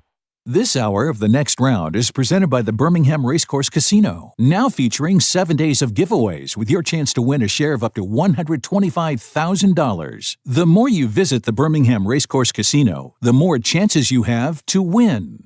Hey, Lance Taylor from The Next Round to tell you about one of our favorite places for breakfast, lunch, and dinner. That is Hamburger Heaven since 1982. Hamburger Heaven has been serving Birmingham's best hamburgers, cheeseburgers, French fries, hand-spun milkshakes, and sandwiches made fresh to order. All of their ingredients are fresh and prepared daily. This includes their beef, always fresh, never frozen, hand-pattied each and every day. For breakfast, lunch, or dinner, visit any of the 4 locations, Highway 280, Irondale, Gardendale, and Homewood. Hey, there's nothing worse than waking up to a plumbing problem. Don't get caught in a flooded house. Call the guys at Hemp Hill Services. Adam, Chad, and the team at Hemp Hill are the only ones I trust to fix it and fix it right the first time. Hemp Hill Services does it right and always at a fair price. For all of your plumbing, cooling, and heating needs, trust the name that Birmingham has trusted since 1954. That is Hemp Hill Services. Call now, 205-229-2090. That's 205-229-2090. Twin Peaks is the best in the game. Here, you're in the red zone for every college rivalry and divisional matchup all season long. I mean, where else are the scenic views as good as your view of the game? Only at Twin Peaks, the #1 sports bar. Get all your favorite Next Round gear all in one place. NextRound.store. From our Next Round hats to the logo tees to the all-time best-selling Y'all Can Have the Rest shirt. You can look your best by shopping with us at NextRound.store. Take the next round anywhere with NextRound.store. It's bow time. Tired of choosing between sweet and savory? Why not have both? Introducing Bojangles' new chicken and bowberry waffles. The bold Cajun chicken filet you love, now drizzled with a bowberry honey glaze and sandwiched between 2 warm waffles.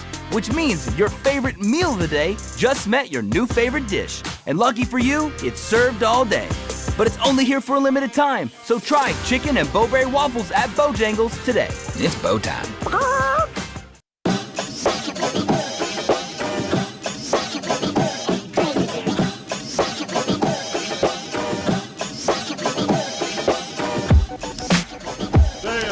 All right, trash in a second. We're about to do our headline. Before we get there, I'll remind you that our friends at Champy's bring you this final hour of the show, champy'schicken.com. Swing by there for a good lunch location. Brined overnight, cooked to order Champy's chicken, and the hand-cut chicken fingers, the po' boys, the sausage, cheese, and pickle appetizer is so good. The Mississippi Delta recipe tamales got just enough heat to make it interesting. It's on 119 in Alabaster. The best happy hour you'll ever get in town is Champy's Chicken, champy'schicken.com.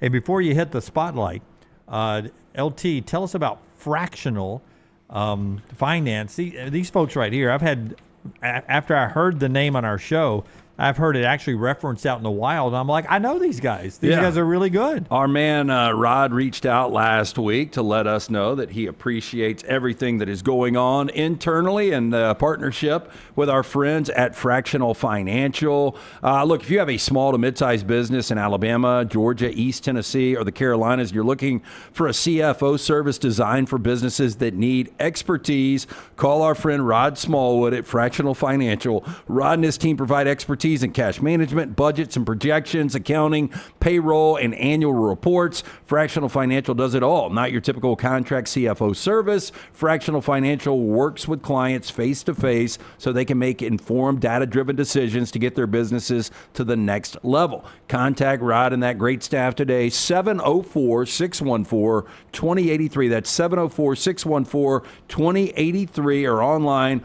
fractionalfictional.net or fractionalfinancial.net. It's not fiction at all. It's 100% true. Yes. Yeah. The College Football Spotlight.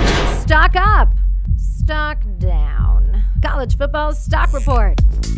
It is the Shannara Spotlight. Every Monday we do the stock report. We tell you whose stock is up, whose stock is down. Alexander Shannara's stock is always up.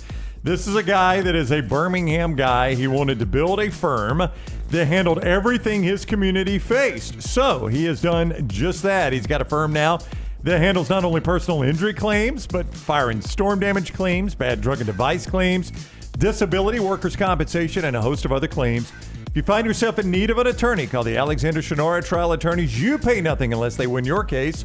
Shannara.com, Shannara.com. Hey, eventually it's going to shake itself out in the American, but a lot of good teams in the American. They're no longer the American Athletic Conference, just the American Conference. My stock up, the passing combination of Horvath to Heidenreich. Who's that, Jim? One of their receivers had 8 catches for 243, in their win over Air Force. They only won 34-31. It was a great game. Horvath passed it for 339, ran it for 130. A lot of rave reviews for Navy OC Drew Cronick, who is 15-3 as the OC because of his ability to do the triple option but also pass the football. That's really good. Stock down, Purdue for me. They're now 0-11 when Taylor Swift releases an album, whether it's the original release or the Taylor version's re-release. Who in the hell comes up with this? This stat? Ironically, Brownie, I get it from the Sporting News. Dating back to 2006, they lose 12-0 to Penn State. And then since then, Fearless, Speak Now, Red, 1989, Reputation, Lover, Red on Taylor's version, they lose to Ohio State. Midnights, 1989, Taylor's version, they lose to Nebraska. And last week, they lose to Illinois with Life of a Showgirl. And by the way, Friday, I'm dropping all the song titles in the first segment from Life of a Showgirl. And only one listener caught on. And I appreciate her. Not really our demo. I can tell you your two co-hosts did not catch on at all. Jennifer, who listened, and she's like, I'm screaming, no one noticed you sliding in Taylor Swift song names. And she says, when you did Wish List, I looked at Jeb and I was like, is he doing this intentionally? And he's like, probably not.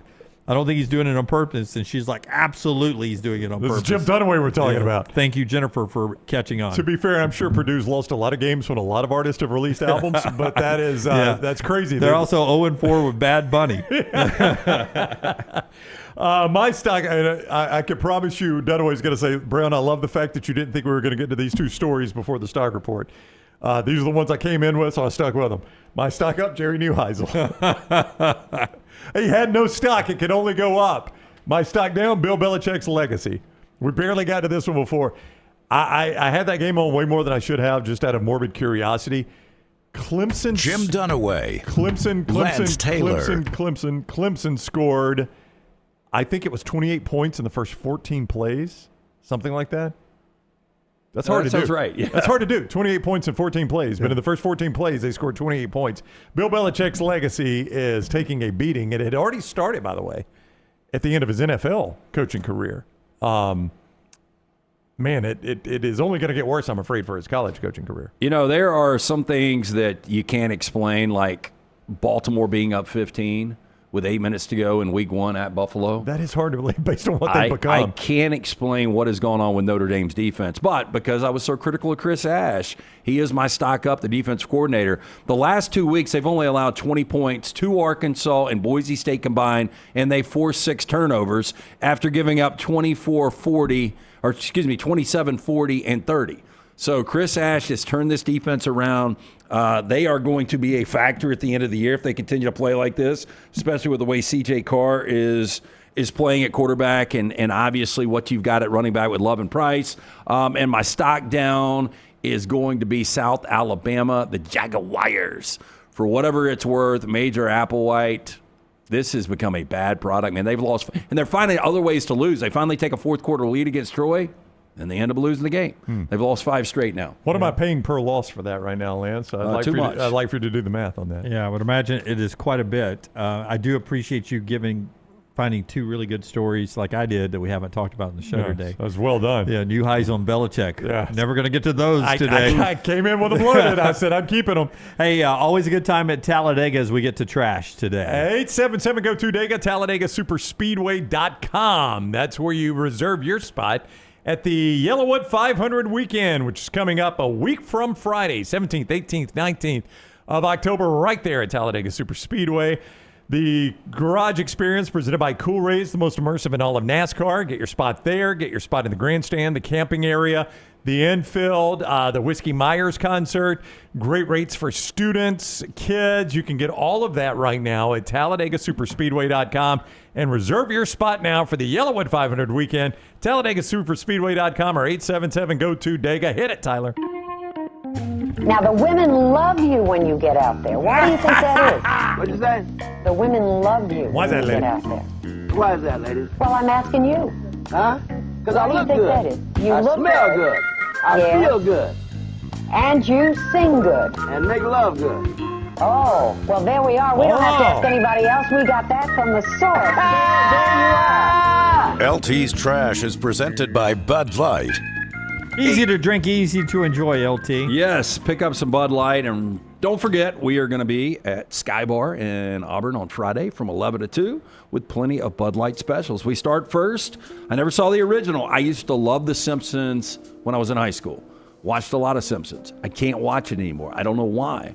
But it looks like a sequel to the Simpsons movie is officially in the works at Disney's 20th Century, slated to release in theaters on July 23rd, 2027. Wow, that's a big, long run-up. Yes. Now, the film is taking the place of an untitled Marvel project, which I'm sure the Marvel fans are all up in arms about this. In terms of Disney's Marvel Cinematic Universe, there will no longer be a new comic book installation between Avengers Doomsday on December 18th, 2026, and Avengers Secret Wars December 17th of 2027. Disney and 20th. They're this fall? We planned this out this far in advance? They do. Wow. You got to lock down distribution dates and get all the proper amount of screens allocated to each picture. Man, I hate to say this, but I was walking out of brunch yesterday, and it's a brunch place over by the old rave at Lee Branch. And obviously that theater's been closed. And have they started construction on the fitness joint yet? I have not seen that. No, but so I was the talking one by our house that Brown snuck into is no longer a theater. It's becoming a gym, like a big workout area. It's kind of an indoor pool. But some friends in Nashville that were with us, they were like, "We've got not an AMC, maybe it was an AMC that went out of business recently where they are." And I'm just wondering, are we in a problem? Are we going to have a situation with theaters going out of business nonstop now? Yeah. Yes and no. So it depends on where you are. There's a lot of theaters more like towards the Lee Branch area that are more neighborhood-heavy areas, smaller towns, stuff like that. And those theaters, by and large, just don't get renovated. But if you're in a heavier metropolitan area or closer to all the hustle and bustle of downtown, then they renovate your theater. You get the nice recliners, and people actually show up. Yeah. So let me ask you. It's not a chore to sit down. Let me ask it differently. Is it going to be like Broadway, to where we're going to almost have to go to a destination city to go to a theater anymore? I don't know. I mean, this is gonna for some formats, yes. For 70 millimeter, 35 millimeter IMAX, yes, because there's only a few select theaters that can play those. There are multiple films that I really want to see in the theater right now, and I just hadn't gotten there, and a lot of it is the fall. But this can be hypocritical because I don't want to see theaters go away. I think it's great, but at the same time, I'd rather watch it at home. It's just... I think I'm with you. In the comfort of my house. Yeah, I'm not a big theater guy. I may go to one movie a year. I'm the anti-Tyler. But if I'm going to watch a movie, we watched some Apple movie... wasn't the Matt McConaughey, was it? Friday night. No, that looks awful. Where he's driving the bus through the fire. How did Matt McConaughey sign up for that? I don't know. It looks terrible. Yeah, like I was trying to sell myself. Do you think this is going to be the last worth bus it? driver, though? I know, you got very last one. Yeah, I mean, like if he, I don't know. Yeah, I mean, we were watching the morning show, which, by the way, this season is horrible for the morning show. Well, no, I'd already watched it. When you told me that, I agreed with you. They have lost their way on the morning show. What happened to Snowfall, man? I've never started Snowfall. So we were watching the morning show. Didn't start Jurassic Park. I did not. If we want to do that list, we don't have enough time left in the show, You ever everyone. watched The Studio? I did not. Oh, my God. Better than morning show? Oh, yeah. God, it's so funny. Anyway, the morning show has lost its way, but the preview before it was the Matt McConaughey movie, and as soon as they show Matt McConaughey, Jennifer goes, "All right." And by the end of the trailer, she's like, "Yeah, I like me some McConaughey, but I am not wasting my time on that movie." I'm wondering what the reviews are. What is the name of that one? Last Bus Driver. Isn't that the name of it? The Last Bus. The Last Bus. The Last Bus out. He's got kids. Has anybody seen it yet? No. I can't remember what we watched. It was in the top 10 most watched things on Apple TV. It was like sitting at 7 out of 10 on IMDb, 85% on Rotten Tomatoes, Wow. and a 93 on Fandango. We watched some movie. I slept through most of it, but the ending was terrible. Yeah. I didn't like the ending at all. You guys hate British television, but This Slow, was a British Slow movie. Horses is really good. Who hates British television? Brown? I do. I tried Slow Horses. Yeah. I didn't like it. But it's literally slow to start. Yeah, maybe that's why I didn't like It's it. really I need good the horses show, to yeah. get there. There's a new one out now. Task, best show on TV. Okay. but it's about done. I can't believe there's going to be 2 more episodes. This feels a lot like a viewing menu. Yeah, the story's just about the Simpsons. Yeah, that's so true. Yeah, Disney sorry. and 20th Century haven't confirmed any plot details for the Simpsons follow-up. Simpsons' longest-running animated series, sitcom on TV, already renewed through its 40th season, which will air 2028, 2029. Now, the original Simpsons movie was released in July 2007, earned $536 million. The global box office against a $75 million budget. That's some profit. Yeah. Yeah. Those characters never seem to age to me. I know. Yeah. Still kids. Homer is still technically 36 years old, so they've changed some stuff about how him and Marge met. In the older episodes, they met in the 60s, but now when they flash back, it's like the 90s. Oh, yeah. I guess you do have to update that Is stuff. Santa's helper still alive? I don't know if Santa's Little Helper is still in the show. I can't remember. This is a weird story. Florida firefighter with the Orange County Fire Rescue has been placed on paid leave, is facing 2 counts of misdemeanor stalking after she allegedly orchestrated a bizarre act of harassment, which involved dumping 75 red-stained tampons in her ex-boyfriend's front yard. Yo. Gabrielle Franz, as pictured right here, was arrested following an incident shortly after 10 p.m. on September 29th at her former boyfriend's home, where he now lives with his new girlfriend. We're at the bottom of that story quick. According to the probable cause arrest affidavit from the sheriff's office, the current couple discovered the tampons, quote, stained red, as if they were possibly used, according to deputies, in their yard the morning of September 30th. Reviewing surveillance footage from the previous night, couple observed dark-colored pickup truck slowly driving past the house. Video allegedly showed a woman hopping out from the back of the truck, waiting for the traffic to clear, then throwing the items into the yard. I got a feeling she'll be more remorseful next week.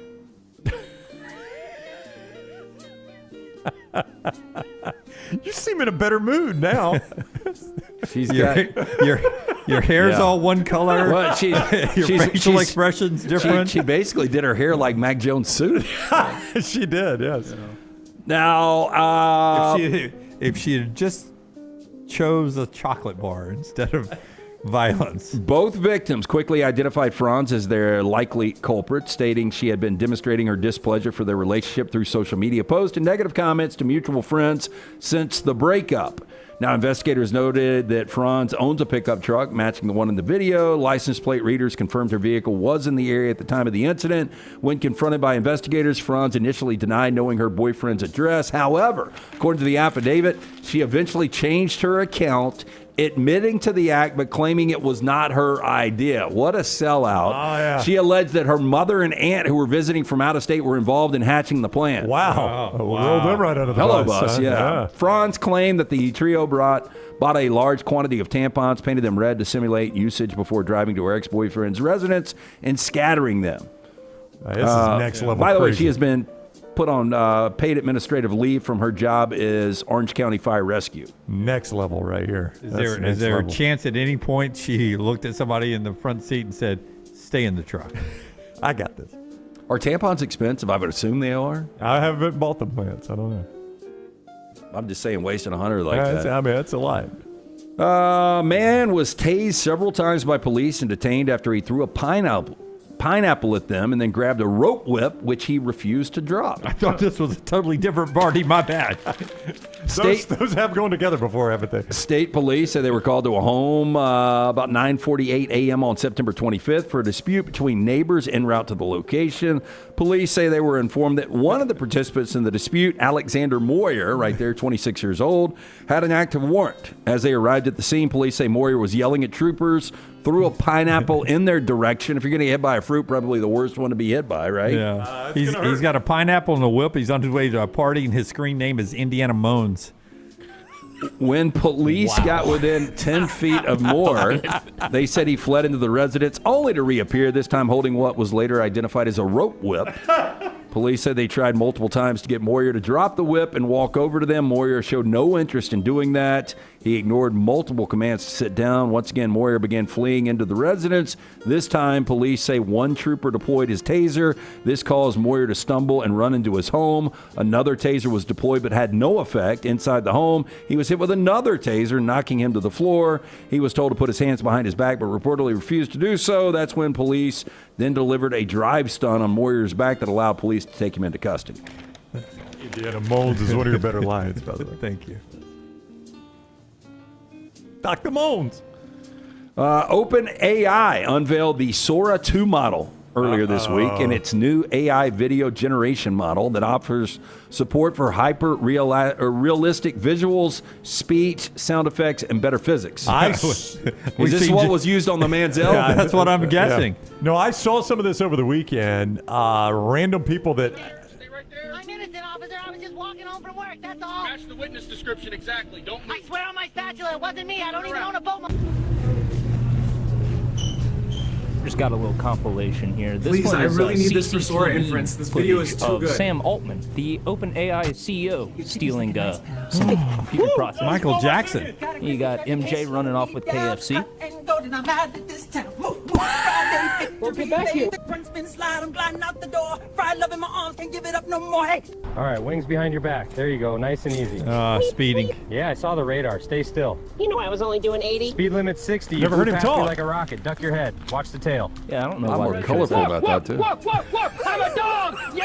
I am him! You could never be him! Yeah! Oh, okay. Unbelievable. I'm telling you, I didn't do anything.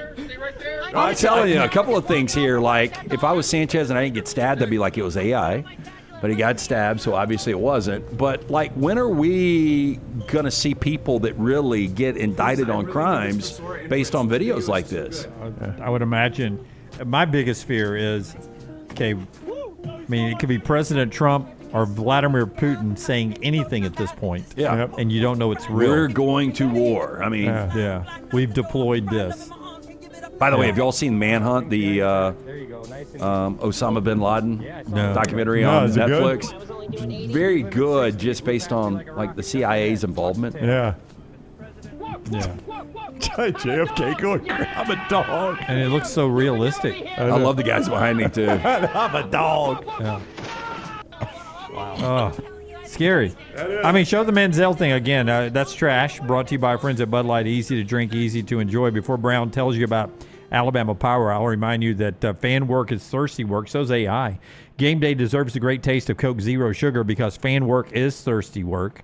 More on Bama and Auburn's big games coming up in a moment. But this is AI. Starts off real video of Johnny Manziel with the Heisman pose. They are pointing out in the chat room his number changed halfway up the stands. He goes from number 2 to number 1. So that was... He loses his hat, He loses his hat. But, his hat could fall off. I mean, you jump a fence at full speed, your hat's probably going to pop off. I mean, it melts off. Though. Yeah, I know. Okay, but again, I just... Call me naive, but I like to believe if somebody's going to send out a video, it's somewhat legitimate. Lance, quick question, though. How many times have you been on the sidelines at Bryant-Denny? A few times. How high is that fence from the field level? Again, not something that I'm thinking of when I'm looking at a video. Yeah. To me, it's and more... he could have stepped on a bench to jump it. That's true. Yeah, to me, it's more the number of steps it takes him to get halfway up the stands. He is gliding up those stairs. Okay. If he still moved that good, he'd be playing. That's true. Okay, he's still really, really young. I am glad that it's this easy for you guys to be able to judge what is AI and what's not. No. I'm not joking with you. No, I'm just saying. Now, this blows my mind. I'm telling you, I saw that right there. So when I saw that, I was like, oh, my God. But then it's that part right there that I was like, oh, that's pretty quick. Yeah, I don't know. I don't know why people waste their time with this shit. Me either. Makes the world a worse place. That is trash. That is Coke Zero Sugar and Alabama Power wrapping up the show. Yeah, from the first sip of coffee to your late night movie, Alabama Power's got your back, working hard to keep everything running smoothly, using the latest tech to keep outages at bay, offering free tools to help you save energy. And with teams available 24/7, 365, you can count on them to do everything in their power to power everything you do.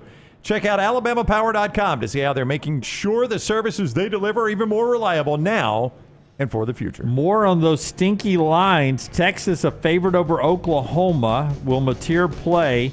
Alabama a slim favorite on the road at Missouri. Georgia a slim favorite on the road at Auburn. LT will talk about that and more, with the Patriots beating the Bills and Bo Nix, a rising superstar. All that with the one and only Brock Heward coming up in mere seconds on Unlocked. Stay tuned.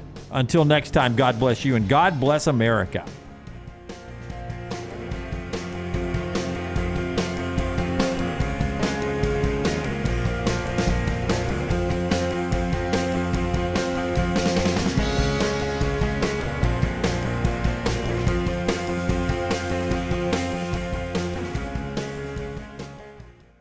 Jim Dunaway, Lance Taylor.